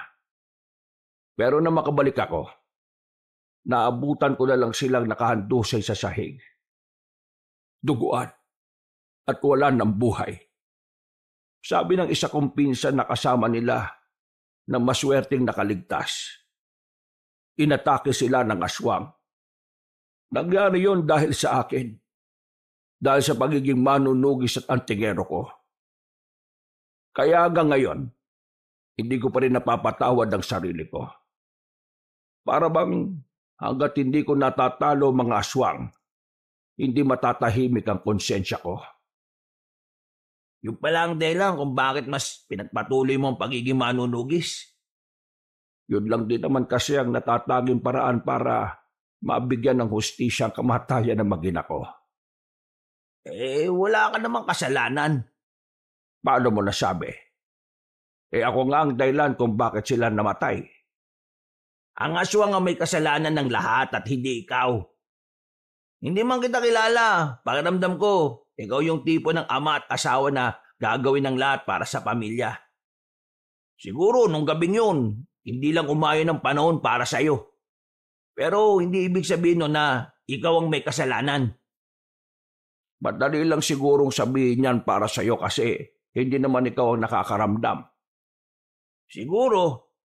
Baka nga nasabi ko lang to kasi hindi ko alam ang pakiramdam. Pero para sa akin, wala kang ginawang mali at wala kang kasalanan. Ngumiti na lamang ang matandang si Ekong. Ganon din naman si Robin. Nung gabing yon, pakiramdam ni Robin ay matagal na niyang nakita ang ngiting yon. Pakiramdam niya ay matagal na niyang kilala si Mang Ekong. Dahilan para unti-unti siyang maging komportable. Gumaan ang kanyang pakiramdam. Kinaumagahan, paggising ni Robin, nagtataka siya dahil nagagalo na niya ang katawan niya. Isang araw lang, unti-unti na agad naghilom ang iba niyang mga sugat. Kakaunting kirot na lang din ang nararamdaman niya sa kanyang ulo. Bumangon siya. Nakita niya si Mang Ekong sa labas na naglalaga na ng karne. Sandaling tinapon ng matanda ang sigarilyo nito nang makita siyang nasa pinto. Kaya mo nang tumaya. Pwede ka na palang makauwi. Ituturo mo ba sa akin ang daan? Kung gustong-gusto mo nang makauwi, bakit hindi? Basta yung sinabi ko sa'yo, pag-isipan mo. Bumalik ka na lang dito kapag buo na ang loob mo. Pero bago ka umalis, may mga ipapadala ko sa'yo. At kumain ka na rin muna. Kailangan mo ng lakas. Nang maluto na ang sinasalang ni Mang Ekong, sabay na rin silang kumain. Pagkatapos ay inihatid na rin siya na matanda. Naglakad sila ng halos 20 minutos bago sila nakarating sa kalsada. Yung mga pinadala ko sa iyo, kakainin mo yon para mas madaling maghilom ang ibang mga sugat mo. Pati na rin yung mga lamog. Oh, iwanan na kita. Hintayin mo na lang kung may dadaan na sasakyan. Mang Ekong, Oh, maraming salamat po ay walang anuman. Hindi ko po alam kung bakit ang bait niyo sa akin pero babawi ako balang araw. Hindi ako mabait sa iyo. Kailangan ko lang talaga ng makakasama sa laban ko sa mga aswang. Nang may dumaan na rin jeep, ay agad na nakasakay ang binatang si Robin. Iika-ika pa siyang lumakad pero kaya na niyang kumilos. Halos kalahating oras din ang kanyang biyahe at nakarating na rin siya sa bungad ng kanilang baryo. Huminga siya ng malalim. Nag-iisip na siya ng idadahil niya sa kanyang lola. Maya-maya lang ay nakarating na rin siya sa kanilang bahay. Pero nagtataka siya kung bakit wala sa bakura na matanda. Agad naman siyang lumapit sa pintuan. Nakabukas lang yon. Sa hindi malamang dahilan, nakaramdam na lang siya ng kaba. Lalabas na sana siya ng kanilang bakuran nang biglang makita niya si Tino. Lumuwag ang kanyang pakiramdam na masigurong nakaligtas ng maayos ang kanyang kaibigan. Tino! Uy, Robin! Gagi! Ayos ka lang ba? Ang dami mong galos Anong ginawa nila sa'yo? Bakit iika-ika ka maglakad? Saka ako na ikukwento sa'yo, tol. Gusto ko lang malaman kung alam mo ba kung nasaan si Lola. Si Aling Pasita? Oh, bakit? Nasa ospital si Aling Pasita kagabi pa. Ha? Anong nangyari sa kanya, tol? Pre, baka mabibigla. Kasama si Lola Pasita sa inatake ng aswang. Papunta kasi siya sa istasyon ng pulis kagabi para humingi ng tulong dahil nga hindi ka umuwi. Bigla silang inatake ng aswang Lahat ng nakakasabay nilang maglakad, nakadamay din. Basta, marami silang nasugatan. Sige tol, samahan mo ko. Mabilis silang pumara ng tricycle. Hindi pa man nakakapagpahinga sa mga nangyari sa sarili niya, kagad na rin silang nagtungo sa ospital. Pinuntahan nila ang silid na matanda. Inabutan nila yung natutulog. Ang sabi sa kanila ng doktor ay stable na ang kalagayan na matanda. Nakahinga naman ng maluwag si Robin. Napaupo na lang siya sa gilid kasama si Tino. Bakit biglang nagkaroon ng aswang dito sa atin, tol? Hindi ko rin alam Basta bigla na lang daw lumitaw. Merong isa na nakuha sa kanila. Hanggang ngayon, hindi pa rin natatagpuan. Wala nang balita kung ano na nangyari. Mukhang nakakatotoo na nga yung sinasabi ni Mang Ekong Sinong Mang Ekong? Basta, tol. O isa ka pupunta. Hahanap ako ng pera para mabayaran lahat ng mga bayarin dito sa ospital. Bayad na to. Sinagot na ni kapitan natin ang lahat ng gastusin. Pabuti naman kung ganon. Tol, ikaw na munang bahala kay Lola. Sabihin mo, nakabalik na ako para di siya mag-alala. Naghanap lang kamo ako ng pera. Isan nga naman ang punta mo. May kailangan kong makausap na tao. Sige na, tol. Kahit na miss na niya ang kanyang lola, pinili na muna niyang balikan si Mang Ekong. Napagtanto niya kasing mas mainam nang tanggapin niya ang alok nito nang sa ganun ay magkaroon din siya ng kakayahan na protektahan ng kanyang lola. Bakit nandito ka na kagad? Mang Ekong, nakapagdesisyon na po ko. Asama mo na ba ako? Opo. Bakit naman bigla ka nakapagdesisyon? Napasama po yung lolo ko sa mga inatake ng aswang sa lugar namin kagabi. Naisip ko lang na kailangan kong protektaan ng lola ko. At hindi ko yung magagawa kung wala akong lakas ng loob at kung wala akong kaalam-alam kung paano labanan ng mga aswang. Kung papayag ka na pala, marami akong ipapaliwanag sa iyo. Mga bagay na dapat mong tandaan sa pagiging antingero. Antingero? Magiging ganun po ba ako? Halika, sumama ka sa akin. Naunang naglakad na matandang lalaki at nakasunod lang si Robin dito. Makalipas ang halos 10 minutong paglalakad, narating na rin nila ang sapa. Sa gilid ng sapa, may maliit na kuweba. Hindi kakasya ang tao kung hindi ito gagapang. Seryoso? Dadaan tayo dyan? Ano ba talaga ang gusto mo ipakita sa akin? Nasa loob nito ang isang anting-anting na matagal lang naghihintay ng amo. Sumunod ka sa akin. May mga galos pa ako eh. Masakit pa rin konti. Tiisin mo! Gumapang na si Mang Ekong. Napapailing na lamang si Robin pero sumunod na rin siya sa matanda. Nang malagpasan nila ang masikip na lagusan, nakatayo na rin sila sa wakas. Nasa malawak na parte na sila ng kuweba. Tulungan mo ako itulak ang batong ito. Ang bigat naman ito. Nang maalis na nila ang batong naroon, bumungad sa kanila ang kwintas na may palawit na buwan. Kulay pilak ito. Nanlalaki ang mga mata ni Robin nang makita niyang maliwanag yon. Uy, Mang Ekong, anong nangyayari? Ibig sabihin lang nito, kinikilala ka ng anting-anting. Kunin mo siya. Kukunin ko talaga? Oo. Ano bang sinabi ko? Marahang kinuha ni Robin ang kwintas. Namamangha siya sa liwanag na inilalabas nito. Maya-maya lang ay meron na rin siyang naramdaman na parabang may dumadaloy sa braso niya patungo sa buong katawan. Uy, anong nangyayari sa akin? Kagaya nga ng sinasabi ko, kinikilala ka ng anting-anting. Ibig sabihin lang nito, ikaw ang bagong tagapangalaga niyan. Bagong tagapangalaga? Ibig sabihin may dati? Oo. Ang kaso nga lang, nawala sa wisyo ang taong yon. Nalulong sa sugal at napabayaan na niya ang anting-anting na to. Kaya naman, ikaw ang pinipili niya dahil sa pagiging bukal ng puso mo. Paano ko naman to gagamitin? Susut ko lang? Ako na lang bahala magturo sa'yo. Papakinggan mo lang ang lahat ng sinasabi ko. Matapos makuha ang anting-anting na yon, ay agad na rin silang umalis doon. Hanggang sa makarating sila sa bahay ni Mang Ekong ay di pa rin siya makapaniwala sa nakikita niyang liwanag.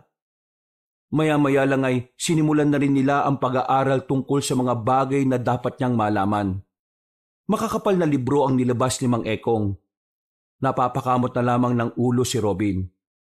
Narito sa mga librong ito ang mga dapat mong matutunan. Binasa ni Robin ang lahat ng mga nakasulat sa libro. Ilang araw siyang nagpabalik-balik sa bahay ni Mang Ekong para lamang matutunan ng lahat. Hindi nagiging madali para sa kanya na kabisaduhin ang lahat ng mga nabasa niya. Pero kahit na papaano, nagkaroon siya ng progreso. Sa mga sumunod na araw, ang sinasanay naman ni Robin ay kung paano gamitin ng maayos ang anting-anting. Sinasabayan niya rin ng paghawak ng sandata. Madali lang nakukuha ni Robin ang mga galaw. Pero ang pagpapalabas ng tunay na lakas ng anting-anting ay hindi niya pa gaanong gamay. Wala pa rin ba sila Dorobo? Wala nang mangyari yun sa'yo. Hindi na sila rito nakita eh. Baka akala siguro nila namatay ka na kaya nagtatago na. Mas maganda nang wala sila rito, tol. Kasi kung nandito sila, binubuli pa rin nila tayo. Mayayari na sila sa akin. Baka atakin sa puso mga yun kapag nalaman nilang buhay ka pa. Pero masaya ako sa iyo, pre. Mukhang maganda ang dulot sa iyo ng sinasabi mong manunugis ng aswang eh. Sigurado ka ba na papasukin mong landas, pre? Delikado kasi yan eh. Nung una, nag-aalangan din ako, tol. Lalo na ngayon. Meron akong kakulangan. Pero naisip ko rin naman na hindi tuwad lang para gumawa ko ng paraan para protekta ng mga mahal ko sa buhay. Ayoko nang maramdaman pa na wala akong silbi sa buhay ng iba eh. Isa pa, may masamang binabalak ang mga aswang. Kailangan namin silang mapigilan. Kung hindi, baka marami tayong mapahamak. Pre, pwede ba ako dyan?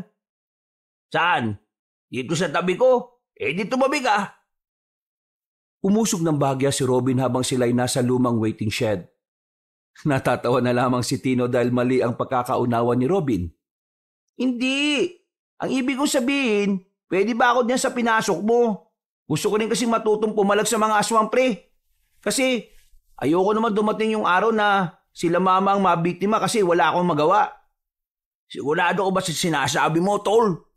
Hindi kasi biro itong ginagawa ko. Buhay ang nakataya dito, tol. Ganon din naman eh. Kung wala akong gagawin baka mapahamak din ang pamilya ko kasi sabi mo nga, may masamang balak ang mga aswang. Kaya ganon na lang ang gagawin ko. Gagawa na lang din ako ng paraan. Kaya sige na, isama mo na ako dyan. Gagawin ko lahat para lang matuto. Kung ganon, sumama ka sa akin ngayon. Paano lola mo? Nagpaalam naman na ako sa kanya Naaalis ako ngayong araw. Isa pa, pupunta naman siya mamaya kay Mr. Smith Napapasin ko nga pala, pre. Yung lola mo parang may gusto kay Mr. Smith Hayaan mo silang matatanda naman na sila Siya nga pala, tol. Anong sabi ni boss sa akin? Ilang araw na ako hindi nakakapasok Sabi niya, naghanap na rin muna siya ng kapalit natin. Bumalik na lang daw tayo kapag ayos na yung mga inaasikaso natin. Mabuti naman kung ganun. Matapos ang usapang yon, ay agad na rin silang bumiyahe. Nang makarating na sila, ay inabutan nila si Mang Ekong na nag-iinsayo gamit ang espada. Napatigil ito na makitang may kasamang ibang tao si Robin. Nagtataka si Mang Ekong na tumitig sa kanila. Kaibigan ko, siya lang yung nakakalam ng lahat ng ginagawa ko rito. Gusto niyang sumali sa ginagawa ko. Pwede ba siya? Magandang hapon po. Ako po si Tino. Kagaya ni Robin, meron din akong pamilya na gustong protektahan. Gusto ko po sana na sumali para magkaroon ako ng kaalaman kung paano kakalabanin yung mga aswang na yun. Gusto mo sumali? Bakit? Tayo mo bang magsakripisyo para sa iba at hindi lang para sa pamilya mo? Para ho sa iba? Baka akala mo na ang pagiging manunugis o antingero para lang maprotektahan mo ang pamilya mo. Ito ay para mapigilan ang mga aswang para maprotektahan naman ang nakararami. Ngayon, gusto kong ulitin ang tanong ko sa iyo. Kaya mo bang mamatay para sa iba? Sandaling napaisip si Tino. Hindi nito inaasahan ang tanong na yon.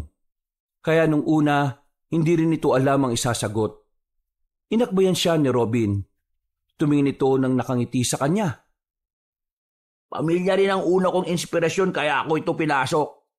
Pero nung maunawaan kong panganib na maaaring gawin ng mga aswang na yon, saka ako naintindihan na kailangan din pala ako ng ibang tao, tol. Isipin mo na lang kung ano ang mangyayari sa oras na ang pamilya mo lang ang nakaligtas sa gulo. Habang ang iba namatay. Hindi mo naman ako kailangan konsensyahin, pre. Kasi buo naman na loob ko Kaya ko magbuwis ng buhay para sa ibang tao. Hindi ako takot mamatay para sa nakakarami. Kung ganyan naman pala, wala tayong problema. Kunin mo ang isang itak na naroon sa pinto at lalabanan mo ko. Ha? Agad-agad? Gusto mong magsala, hindi ba? Kaya labanan mo ko. Napapakamot na lamang sa ulo si Tino. Sa hapon na yon, nagsimula ang pagsasanay ng lalaki. Habang si Robin naman, nagtungo siya sa kagubatan para subukan namang buhayin ang tunay na kapangyarihan ng kanyang anting-anting. Umupo siya sa malaking bato sa gitna ng kakahuyan. Ipinikit niya ang mga mata. Sinubukan niyang kumonekta sa kalikasan. Matinding konsentrasyon ng kanyang ginawa. Pero sa kasamaang palad, hindi pa rin naging aktibo ang tunay na kapangyarihan ng anting-anting. Ang tanging nagagamit lamang niya ay ang kakaunting parte nito. Makalipas pa ang isang linggo, naging handa na rin ang magkaibigan para sa kanilang magiging unang misyon. Babalikan nila ang bahay na matandang aswang na nakita nila.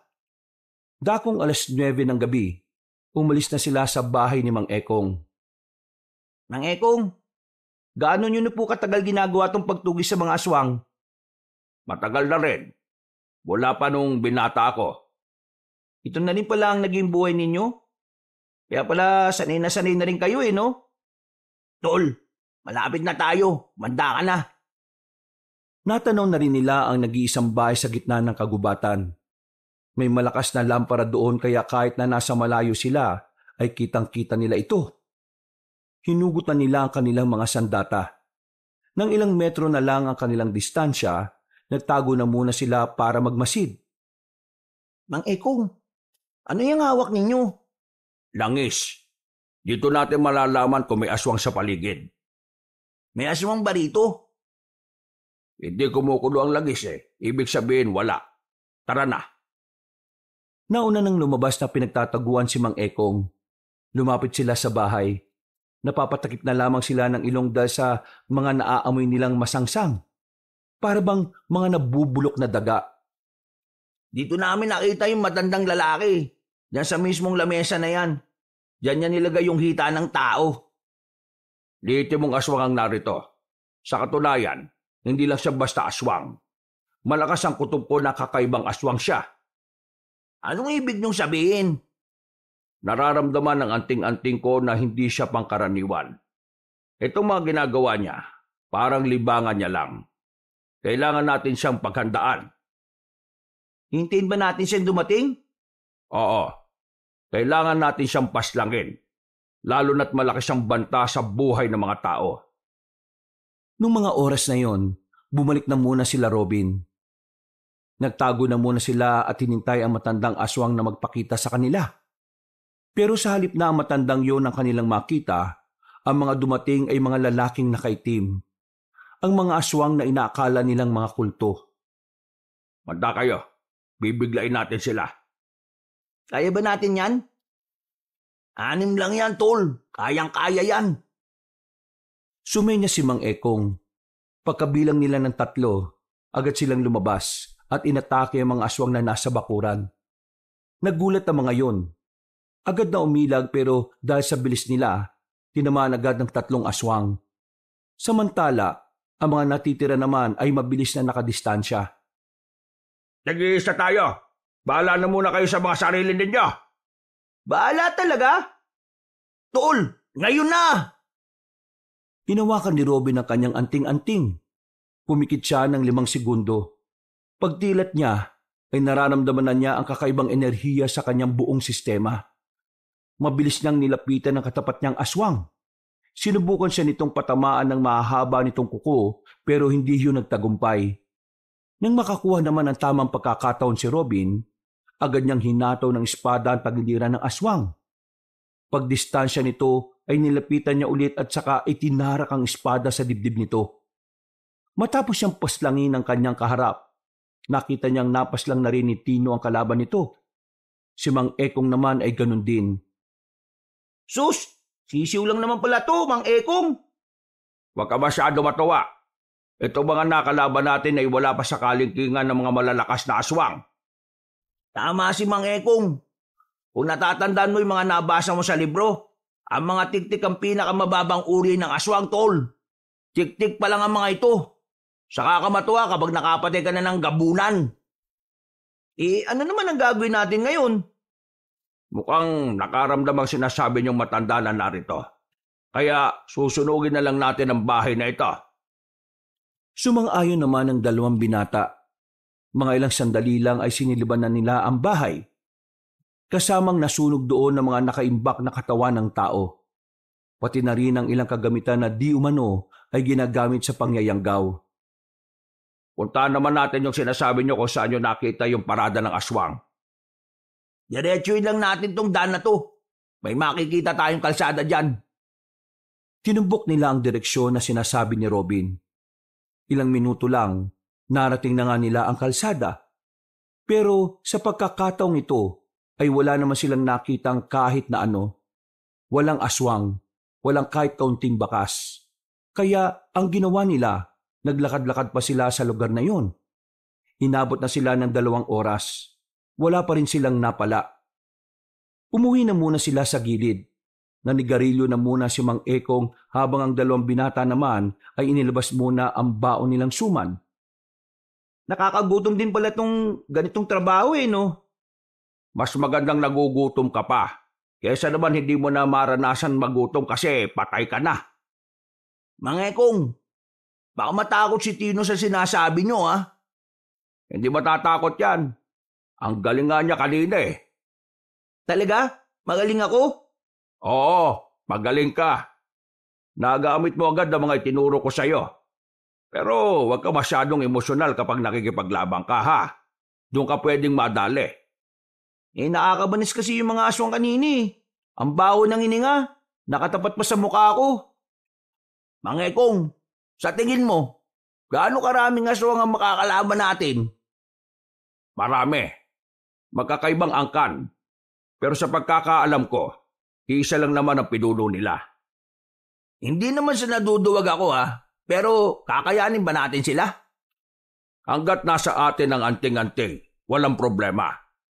Paano naman ako? Wala naman akong anting-anting. Kakayanin mo yan. Kailangan mo lang masanay. Pero dapat handa ka rin kapag namatay ka na. Ito talaga si Mang Ekong, lagi akong tinatakot. Napangisi na lang ang matandang lalaki kay Tino. Mga nasa 10 minuto rin ang kanilang pagpapahinga. Maya-maya lang ay nagpatuloy na rin sila. Pero hindi na nila nahanap pa ang mga aswang. Pati na rin ang matandang kanilang hinahanap ay wala na rin. Napagdesisyonan na lamang muna nilang umuwi. Nang sa ganun ay nagkaroon sila ng maayos na pagpapahinga. Pumasok na kayong dalawa sa loob at matulog na kayo. Hindi dapat kayo nagpupuyat. Ikaw, Mang Ekong, hindi ka ba matutulog? Matutulog na rin ako maya-maya. Magpapahagin lang muna ako. Mukhang malalim ang iniisip nyo Hindi naman. Inuubos ko lang tong sigarilyo. Sige na, pumasok na kayo sa loob. Tumango na lamang si Robin at Tino. Magkatabi sila sa papag. Paghiga nila ay saka lamang nawala ang kanilang antok. Pareho nilang naalala ang mga kaganapan habang kinakalaban nila ang aswang. Hindi pa rin makapaniwala si Robin na kinaya niyang makapaslang ng ganong kabangis na nilalang. Dahil dito, unti-unting tumaas ang kanyang moral. Hindi na niya pinapansin ang kakulangan niya sa katawan. Para bang pakiramdam niya, pinanganak na siyang kumpleto dahil sa nagawa niyang pakikipaglaban. Hanggang ngayon, nagpapasalamat pa rin ako kasi buhay ka. Ano ka ba, tol? Halos 2 linggo na yun. Hindi ka pa rin ba makamove on? Buwang ka ba? Akala mo ba nakatulog ako noon? Isip ako ng isip kung ano nangyari sa'yo, no? Sinubukan ko nga makapagsumbong sa mga pulis pero hindi naman ako inintindi. Pakiramdam ko kaya noon, wala akong kwenta. Sus, wag mo nga sabihin niyan, tol. Wala ka namang kasalanan sa nangyari. Kaya kita unang pinatakas kasi ayaw ko rin naman na mapahama ka. Tapos na yun. Kalimutan mo na yun. Ang mahalaga, buhay ka at magkasama na tayo ulit. Ako pre, sa susunod na malagay na naman ang buhay natin sa alanganin. Hindi na kita iiwan. Ikaw ang bahala, tol. Gusto mo yan Lumipas ang 1 oras, muli na silang dinalaw ng antok. Mahimbing ang kanilang tulog, pero maaga silang ginising ni Mang Ekong. Ayon sa matandang lalaki, kailangan nilang pumunta sa kanilang baryo. May hinala kasi ito na doon na nagmamasid at umaaligid ang ibang aswang. Dahil sa ideyang ito, nagmamadali silang makaalis. Pagdating nila sa baryo ng Malolos, wala naman silang napapansin na kakaiba. Nilibot nila ang buong baryo at nasiguro nilang wala namang aswang na nakapaligid. Palagay ni Robin, masyado pang maaga kaya hindi pa nagpupunta roon ng mga aswang. Pero hindi sila naging kampante. Mga Ekong, doon na muna tayo sa bahay namin para patimplan man lang kita ng masarap na tableya ng lola ko. Hindi ba nakakaya sa lola mo? Baka mamaya masungit ang lola mo Hindi naman yun masungit. Sa katunayan, pala kaibigan ng lola ko. O sige, mas maganda nga yan. Para habang nagpapalipas tayo ng oras nakakapagpahinga din tayo sa inyo. Sasabihin na rin ba natin ang tungkol sa pagiging manunugis natin? Wag na muna, tol. Pag-aalala lang si lola. Pagdating nila sa bahay, saktong naabutan nila ang matandang babae na nagluluto. Napatingin ito sa kanila. Ngumiti ito kay Robin at agad na lumapit. Buti naman at natapos na rin ang pamumundok ninyo. Nagsikain na ba kayo? Nagluluto ko ng nilagang baboy. Hindi pa ako kumakain Saktong-sakto. Ang bango ng niluluto nyo, Aling Pasita. Nararamdaman ko kasi na darating kayo kaya nakapagluto ako. Teka, sino pala itong kasama ninyo? Siya nga pala, la. Ito nga pala si Mang Ekong. Siya yung kasama naming mamundok. Magandang araw sa iyo. Pagtingin nila Robin sa matandang lalaki, nakita nilang nakatulala na lamang ito sa mukha ni Aling Pasita. Hindi nila alam kung bakit, kaya ang ginawa ni Tino ay tinapik ito sa balikat. Uy, Mang Ekong, kinakausap ka ni Aling Pasita.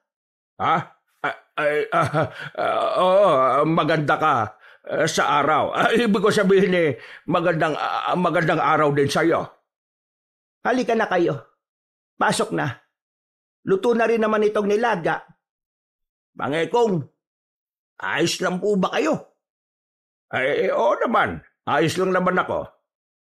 Mang Ekong, umamin ka nga. Nabigani ka ba kay Aling Pasita? Uy, para kang si Ratol. Kitang-kita naman, pre. Itong si Mang Ekong, betang lola mo. Naku, love triangle lang dating nito.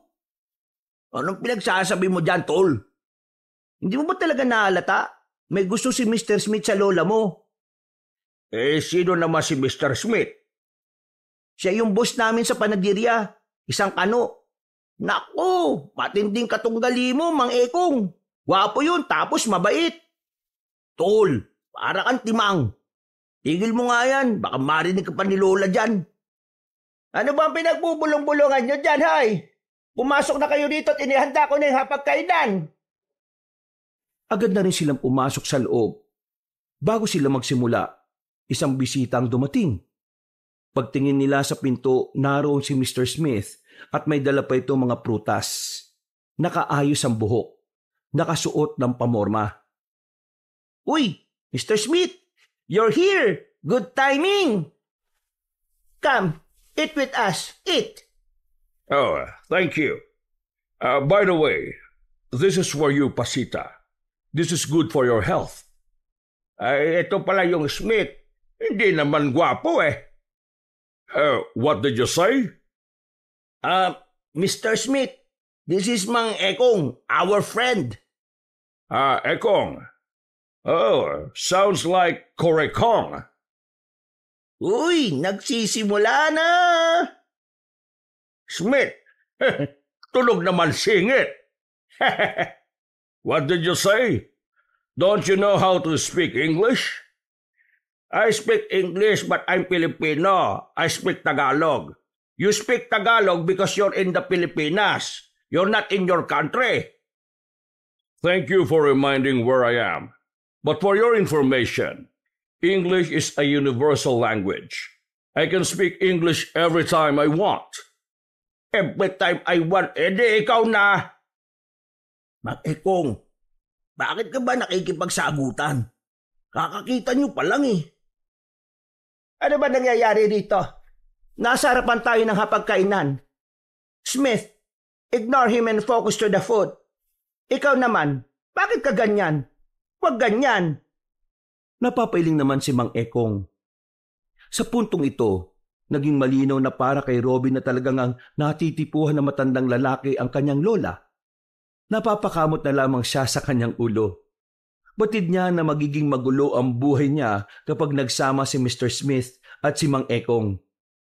Napabuntong hininga na lamang si Robin, pero buti na lamang ay natahimik na rin ang dalawa. Natapos na mapayapa ang tanghalian nila.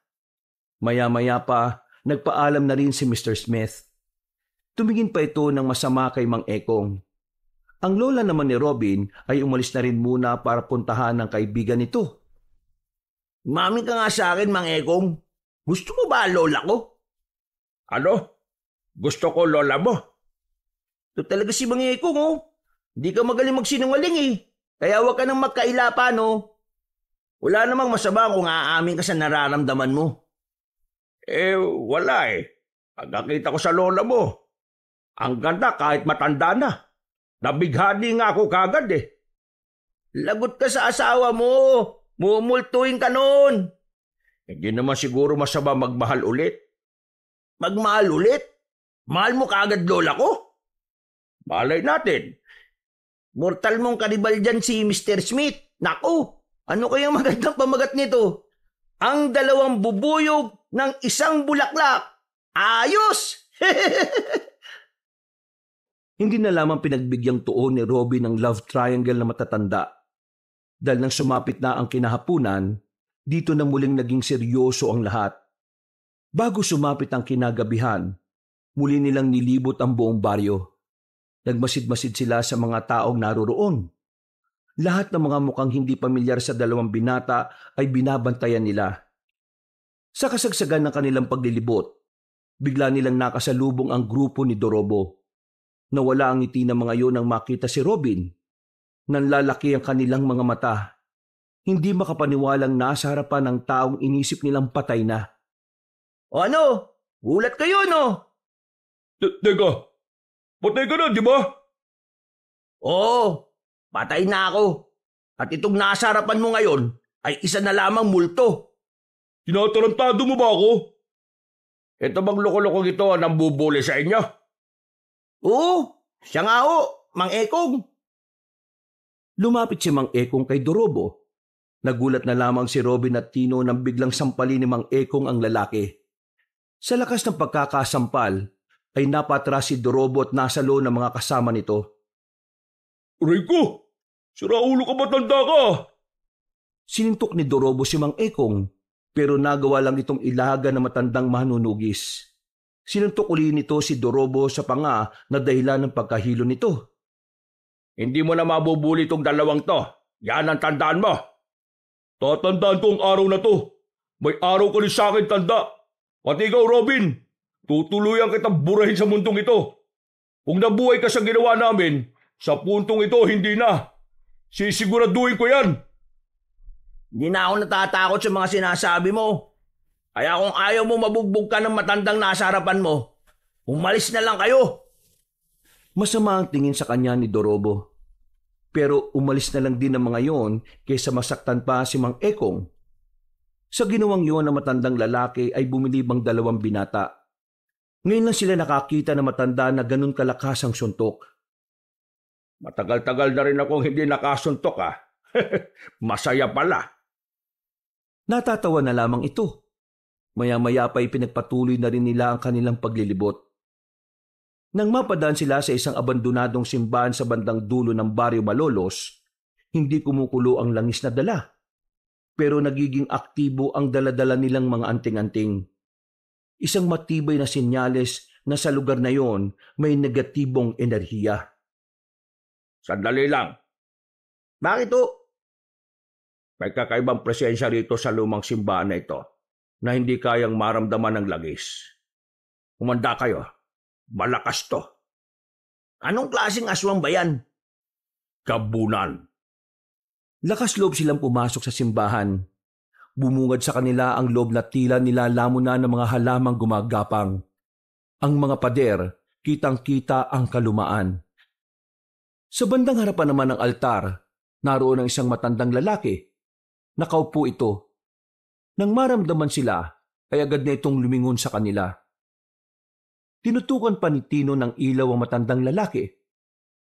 Dito nila nalaman na matandang yun pala ang matandang nakita nila sa mabahong bahay. Nagsimula ng kilabutan si Robin sa hindi niya malamang dahilan. Kahit na gumagana ang anting-anting, namamayani pa rin sa kanya ang kakaibang takot. Magandang gabi sa inyo. Mabuti naman at napadalo kayo sa tahanan ng Diyos. Bakit hindi niyo ako samahan magdasal, mga kaibigan? Saan ka kumuha ng lakas ng loob para humarap sa Diyos? Diyos? Diyos ba ang rebultong yon? Simento lang yan na inukit. Ikaw ba ang pinuno ng mga aswang? Pinuno? Mali yata ang pagkakakilala mo sa akin. O baka sadyang hindi mo ko kilala. Kung ganon, sino ka ba? Hindi ako ang pinuno nila. Ako ang kanilang Panginoon. Panginoon? Sinasabi mo bang ikaw ang pinakamalakas? Depende. Kung gusto mong malaman, bakit hindi mo ako subukan? Pwede naman. Simulan na natin ngayon. Pero hindi dito. bilang paggalang na rin sa sinasamba niyong ribulto. Pagbabayarin kita sa pambabastos mo sa pinaniniwalaan naming Diyos. Sa kapatagan, sundan niyo ko! Lumundag na mataas sa matandang aswang papunta sa malaking bintana. Tumakbo yun na mabilis paalis. Dumagungdong na ang dibdib ni Robin. Hindi niya inaasahan na makakaramdam siya ng ganong klase ng takot. Buong akala niya, hindi na siya paghaharian ng pangamba. Pero nagkamali siya. Ito na ang laban na hinihintay natin, Robin, Tino. Alam ko natatakot kayo, pero kailangan niyong maging matatag. Lalong-lalo ka na, Robin. Kapag hindi nawala sa puso mo ang takot, mas lalong hindi gagana ang anting-anting. Tumango na lamang si Robin. Huminga siya ng maluwag at saka lumabas na rin siya sa simbahan na yun. Nagmamadali silang nagtungo sa kapatagan na hindi naman kalayuan sa kanilang baryo. Naghintay doon na matandang gabunan. Bago tayo maglaban, gusto ko munang sabihin ang pangalan ko. Para kapag namatay kayo, alam niyo kung sino ang pumaslang sa inyo. Ako nga pala si Garing. Wala kaming pakialam! Mukhang malakas ang loob mo, bata. Alam mo ba kung bakit hindi ko na kayo hinabol nung gabing yon? Kasi, inisip ko na wala namang kayong kwenta. Lalong-lalo ka na. Pero ngayong nandito ka, wala ka ng kabilang braso. May lakas ka palang loob na talaga sumama sa ganitong uri ng laban? Kabila lang naman ang wala sa akin. Meron pa akong isa. At hindi naman ito nakakadlang para pigilan ang masasama mong balak. Sige, tingnan natin kung ano magagawa ng antingerong bagito na may kulang pa sa katawan. Padaldal ka rin, ano? Simulan na natin to. Teka. Kailangan pa ba ako dito? Agad na pinagganan ni Robin at Mang Ekong ang kanilang anting-anting. Umilaw ang mga yon at saka nagkaroon sila ng kakaibang bilis. Sabay nilang inatake ang matandang si Garing. Pero nagawa nitong ilaga ng unang atake nila. Tinatawanan lang sila nito. Tila nilalaro lang ang laban na yon. Iyan na ba ang kapangyarihan ng anting-anting nyo? Palahimik ka. Nagsisimula pala tayo. Muling inato ni Mang Ekong ng espada ang kanilang kalaban. Pero nakaiwas pa rin yon. Hindi naman nagpahuli si Robin. Tumalon ito na mataas. Nakakuha ito ng tamang pagkakataon. Tinamaan niya ng espada ang tagiliran ni Mang Garing. Pero wala yung talab. Hindi man lang yun nasaktan. Ako naman! Kinabigla ni Mang Ekong ang pagsulpot na matandang aswang sa gilid niya. Nahawakan ang kanyang kamay. Naagaw ang espada at sinuntok siya ng malakas sa sikmura. Tumilapon si Mang Ekong. Aatake ulit sana si Robin pero naunaan siya ni Mang Garing. Hinablot siya. Binalibag sa may puno at saka itinapon ang espada sa kung saan. Kinabahan naman si Tino nang tumingin sa kanya ang gabunan. Ikaw na ang susunod na mababalian ng buto! Akala mo natatakot ako sa iyo? Manda ka sa akin! Tumakbo palapit kay Mang Garing si Tino. Paghagupit nito ng hawak na itak, nahawakan siya ng gabunan sa liig. Pwersado siyang binalibag nito sa lapag. Dahilan para hindi agad makatayo ang binata. Hindi pa ako nagsiseryoso pero lahat kayo nakahiga na. Paano niyo ako mabibigyan ng magandang laban kung ganyan kayo? Huwag kang magpakampante. Wala pa tayo sa kalahati ng laban. Muling ginamit ni Mang Ekong ang anting-anting. Sa kanyang kakaibang bilis at lakas, nagawa niya makalapit at makapagpadapo ng malakas na suntok. Tinamaan niya sa panga si Mang Garing. Sa lakas ng suntok ay bumalandra ito. Sa pagkakataong yon, naramdaman ng gabunan ng lakas ni Mang Ekong. Pagtayo nito, inayos-ayos pa nito ang panga. Ha! Hindi na masama ah. Malakas ka rin naman pala eh. Ang dami mong satsat! Gamit ang kaliwang kamao, sinuntok din ni Robin ang matandang gabunan. Tinamaan niya naman yon sa tagiliran. Dahilan para sumuka ng dugo ang kanilang kalaban. Hindi pa nakontento si Mang Ekong at Robin. Sabay nilang inatake ang aswang habang hindi pa ito nakaka-recover. Tadyak, sipa at siko ang binigay nila sa gabunan. Bugbog ang inabot ni Mang Garing. Napalood na nga ang isang tuhod nito. Magaling! Magaling! Mahusay kayong dalawa. Ngayon ko na lang ulit naranasang mabugbog sa haba ng pananatili ko rito sa mundo. Ngayon, nakakasiguro na ako mabibigyan niyo nga ako ng magandang laban. Umitim ang lahat ng katawan ni Mang Garing. Humaba naman ang buhok nito at naging kulay puti. Naging maskulado ang katawan. Kumuba ang likuran pero bahagyang tumangkad. Robin, maganda ka. Yan ang tunay niyang anyo. Andang-anda na po ako. Muling umilaw ang kanilang anting-anting. Ramdam na ni Robin ang enerhiyang dumadaloy sa kanyang mga ugat. Maya-maya pa, nagpatuloy na nga ang laban. Umatake ang gabunan. Sa sandaling ito, naramdaman nila na mas lumalakas ito kumpara kanina. Tila nawala ng saysay ang bugbog na ginawa nila dahil muli itong lumakas. Ayan na! Hindi na nabantayan pa ni Robin ang galaw ng kanilang kalaban. Naramdaman na lamang nila ang mabigat na kamao sa kanyang tagiliran. Dahilan para mamilipit siya sa sakit. Buti na lang talaga, suot niya ang anting-anting kaya nagagawa niya pang makabangon. Agad na dumistansya si Robin.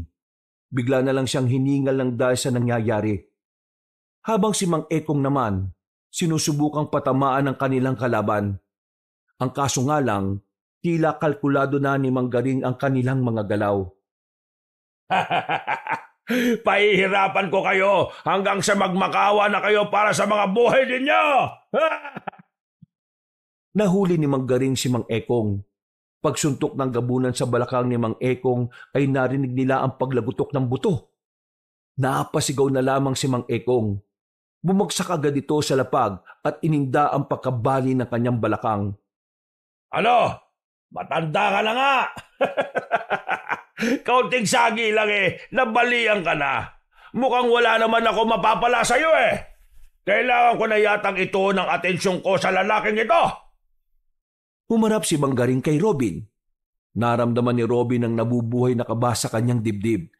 Pero pinipilit niyang alisin yon sa kanyang kalooban. Muli siyang nagsagawa ng matinding konsentrasyon. Hanggang sa mga oras na yon, kakaunting parte pa lang ng anting-anting ang nagagamit niya. Hindi niya pa rin nailalabas ang pinakakapangyarihan nito. Paglingon ni Robin sa kanan niya, nakita niyang naroon na bigla ang kalaban niya.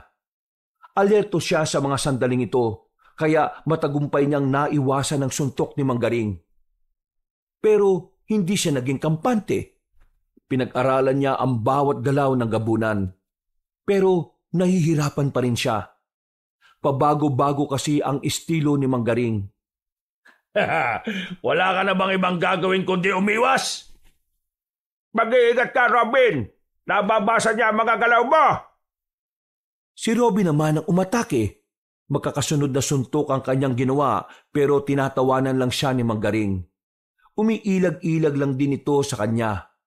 Kaya ang ginawa ni Robin, bigla na lamang siyang huminto. Nagtaka naman ang gabunan kung bakit. Nang mawala sa depensa si Mang Garing, saka siya lumapit ulit. Naging matagumpay ang pagsira niya sa konsentrasyon ng kanyang kalaban. Isang malakas na suntok ang kanyang ginawa. Pinadapo niya yun sa dibdib ni Mang Garing. Yun ang naging dahilan kung bakit napagtanto ni Robin na kaya niyang talunin ang aswang na yon. Nakita niya kasing nasaktan si Mang Garing sa ginawa niya. Anong problema? Bakit bigla ka yatang nagseryoso? Hindi ba masakit ang ginawa ko? Gusto mo bang dagdagan ko? Eto ba? Hindi nakailag si Mang Garing sa sunod niyang suntok. Tinamaan niya sa kaliwang panga ang gabunan. Tumilapon yun at bumulandra. Isang kamay lang ang panunto ko pero siguradong mabubura ka sa mundo. Bumangon si Mang Garing. Inayos-ayos nito ang panga nito. Bagya itong nawawala ng balanse dahil sa ginawa ni Robin. Pero ang ipinagtataka ng binata ay kung bakit nagagawa pa rin tumawa na matandang gabunan. Bakit? Ano nakakatuwa? Natatawa ako, alam mo kung bakit? Kasi napagtanto ko na yun na pala ang pinakamalakas mong atake. Sa sinabing yun ni Robin, tila nagkaroon din siya ng pagkabahala. Napagtanto niya rin na parang hindi na niya kayang gumawa pa ng mas malakas na suntok. At dahil doon, tila nagkaroon na naman siya ng pag-aalinlangan. Sa isang iglap, nabago ang kanyang moral. Buhay pa rin ako kahit yun ang pinakamalakas mo. Alam mo ba ang ibig sabihin nun? Kahit malakas ang suntok mo, hindi ako mamamatay. Ibig sabihin lang nito, mahina ka pa rin. Huwag kang makikinig sa kanya, Robin. Sinisira lang niya ang mentalidad mo. Ginugulo ka niya. Mag-focus ka. Huwag kang magpapadala sa mga sinasabi niya. Kahit anong gawin mo, isa ka pa rin nilalang na may kulang sa katawan. Kaya kahit na kailan, hindi mo matatalo ang mga nilalang na kompleto. Huwag ka mag-alala. Puputulin ko na rin ang kabilang braso mo para pantay na. Total, wala rin namang silbi yan. Manahimik ka. Di ako naniniwala sa mga sinasabi mo. Kayang-kaya kitang paslangin ngayon din. Nagulat na lamang si Manggaring nang mabilis na nakalapit sa harapan niya si Robin. Isang malakas na suntok na naman ang pinakawala ng binata. Sa puntong ito, napahiga na si Manggaring. Namimilipit sa sakit. Si Robin naman, agad na kinuha ang espada ni Mang Ekong. Sa puntong ito, handa sana niyang tapusin ang kanyang kalaban, ang kaso nga lang, isang putok ng baril ang narinig nila. Tinamaan ng bala si Robin, at ang balang yon ay nanggaling mula kay Dorobo na nasa gilid. Sa balikat ni Robin bumaon ng balang yon, dahilan para mawalan siya ng porma. Sinabi ko naman sa'yo, di ba? Makakabawi rin ako sa'yo. Pero uunahin muna kita kasi visit na visit ako sa'yo. Itigil mo na to. Hindi mo alam ang ginagawa mo. Hayaan mo akong tapusin ng aswang na yan. Aswagin mo ang mukha mo. Patay na yan, kaya ikaw naman ay susunod ko. Hindi to tungkol sa idwaan nating dalawa. Tungkol ito sa kapayapaan ng lahat. Umalis ka dyan. Wala akong pakialam sa sinasabi mo. Papatay na kita ngayon. Nang idikit na ni Dorobo ang daliri sa gatilyo, naramdaman na lamang nito na bumangon si Manggaring sa likuran. Akmang sasakmalin sana si Dorobo pero mabilis itong tinulak ni Robin. Kaya ang nangyari, si Robin ang nadali ng kagat. Natapyas ang kaliwang balikat niya, habang ang kanang balikat naman ay may tama naman ng bala. Sa mga pagkakataong ito, bumaliktad na naman ang ihip ng hangin. Nakabangon muli si Manggaring. Tila bigla itong nabuhayan. Ikaw, anong pangalan mo? Aswang ka? Tinatanong kita. Sige, lumapit ka. Babarilin kita. Inago ni Manggaring ang baril ng walang kahirap-hirap at saka pinalo kay Dorobo na dahilan kung bakit nawalan ito ng malay. Salamat sa tatanga-tangang tao na ito. Nagpapanggap ka lang palang lupaypay kanina. Hindi. Totoong nahihirapan na ako makabangon kanina. Alam mo kung bakit ako nakabangon ulit? Kasi nakakita ako ng kasamaan. Yun ang nagpapalakas sa akin. Magsasalita pa sana si Robin nang biglang lumusob na sa kanya ang matandang si Garing. Kahit gegewang-gewang ay malakas pa rin ang suntok na pinamalas nito sa kanya. Tumilapon na naman si Robin. Sa mga oras na ito, ang binata naman ang hirap nang makatayo. Oras na yata para tapusin kita. Lalaking putulang ka ng braso. Kinuha nito ang espada sa lapag. Nang makita yun ni Mang Ekong ay nagsisigaw ito sa galit. Pero wala itong magawa. Kapag sinusubukan itong tumayo, sumasakit lalo ang balakang niya. Dahilan para muli na naman itong matumba. Robin! Umiiyak na yung matandang yun, oh! Alam niya kasing ngayon na ang huling sandali mo sa mundo. Yun ang akala mo. Anong pinagsasabi mo? Hindi mo ba nakikita? Wala ka na magawa? Sumilay ang nakakalokong ngiti ni Robin. Muli, lumiwanag ang anting-anting niya. Pero mas malakas ang liwanag na inilabas nito sa pagkakataong ito. Nang mawala na ang liwanag, nagulat na lamang si Manggaring nang makatayo na ulit si Robin. Sa wakas, naintindihan ko na rin kung ano ang tunay na lakas ng anting-anting ko. Kailangan ko lang pala talagang maniwala na kaya ko. Ha? Paano nga? Hindi na nagsayang ng pagkakataon si Robin. Ginamit na niya ang kapangyarihan ng anting-anting. Umilaw ang kanyang mga mata. Nagkaroon naman ng kuryente ang kanyang kaliwang kamao. Nang isuntok niya yon kay Manggaring, nagtunugan ang mga buto nito. Isang suntok lang ang ginawa niya pero namuti na ang mata ng gabunan. Agad-agad na bumalik ang anyo nito sa dati bilang isang pangkaraniwang matanda. Isang suntok ka lang pala gabunan eh. Nagawa mo, Robin! Nagawa mo! Nilapitan ni Robin si Mang Ekong. Hinawakan niya ang balakang na matanda. Pumikit ito sandali. Pagdilat nito, nawala na ang bali sa balakang na manunugis. Hindi makapaniwala si Mang Ekong na mataas na ang level ng panggagamot ng tunay na kapangyarihan ng anting-anting. Napagaling mo ko! Tunay nga! Yan ang totoong kapangyarihan ng anting-anting. Ngayon natalo na natin ang Panginoon ng mga aswang. Oras na para ubusin naman natin ang iba pa. Umalis na rin sila sa lugar na yon. Hinayaan na lang nila si Dorobo na walang malay doon. Sa parehong gabi, hinanap nila ang mga aswang. Dahil sa kapangyarihan ng anting-anting ni Robin, madali nilang natutunto ng mga yon. Inisa-isa nila ang mga angkan. Inabot na sila na madaling araw kakapas lang sa mga yon. Pagsapit naman ng umaga, tuluyan na nga nilang natalo ang mababangis na nilalang. Lumipas ang 2 linggo. Nakarecover na rin sila sa mga nangyari. Wala na ang mga aswang. Wala nang problema. Ang tanging iniisip na lamang ni Robin ay ang 3 matatanda. Do you like my pasita? Are you serious? You're a stranger. Then now you're here saying that you like my pasita? May pasita ka dyan. Hindi pa kayo, no? Kaya may pag-asa pa ako. Mr. Smith, sorry, my bet is Mang Ekong. Ako, lumabang kami sa aswang kasama nitong si Robin. Niligtas namin ang buong probinsyang ito. Eh ikaw, anong niligtas mo? What do you can do to the Barrio Malolos? What? What did you say? Ewan ko sa iyo, bungol. I'm not bungol. Stop it! Stop fighting in front of the food! Ang kukulit ninyo! Yari kayo ngayon! Nanahimik na rin ang 2 matandang lalaki na makita nilang naaasar na sa kanila si Aling Pasita. Si Robin naman ay umiiling-iling na lamang dahil sa nangyayari. Ilang araw na rin kasing pinagtatalunan ni Mang Ekong at Mr. Smith kung sino sa kanilang 2 ang magiging nobyo ni Aling Pasita. Ganun pa man, masaya na rin ang binata.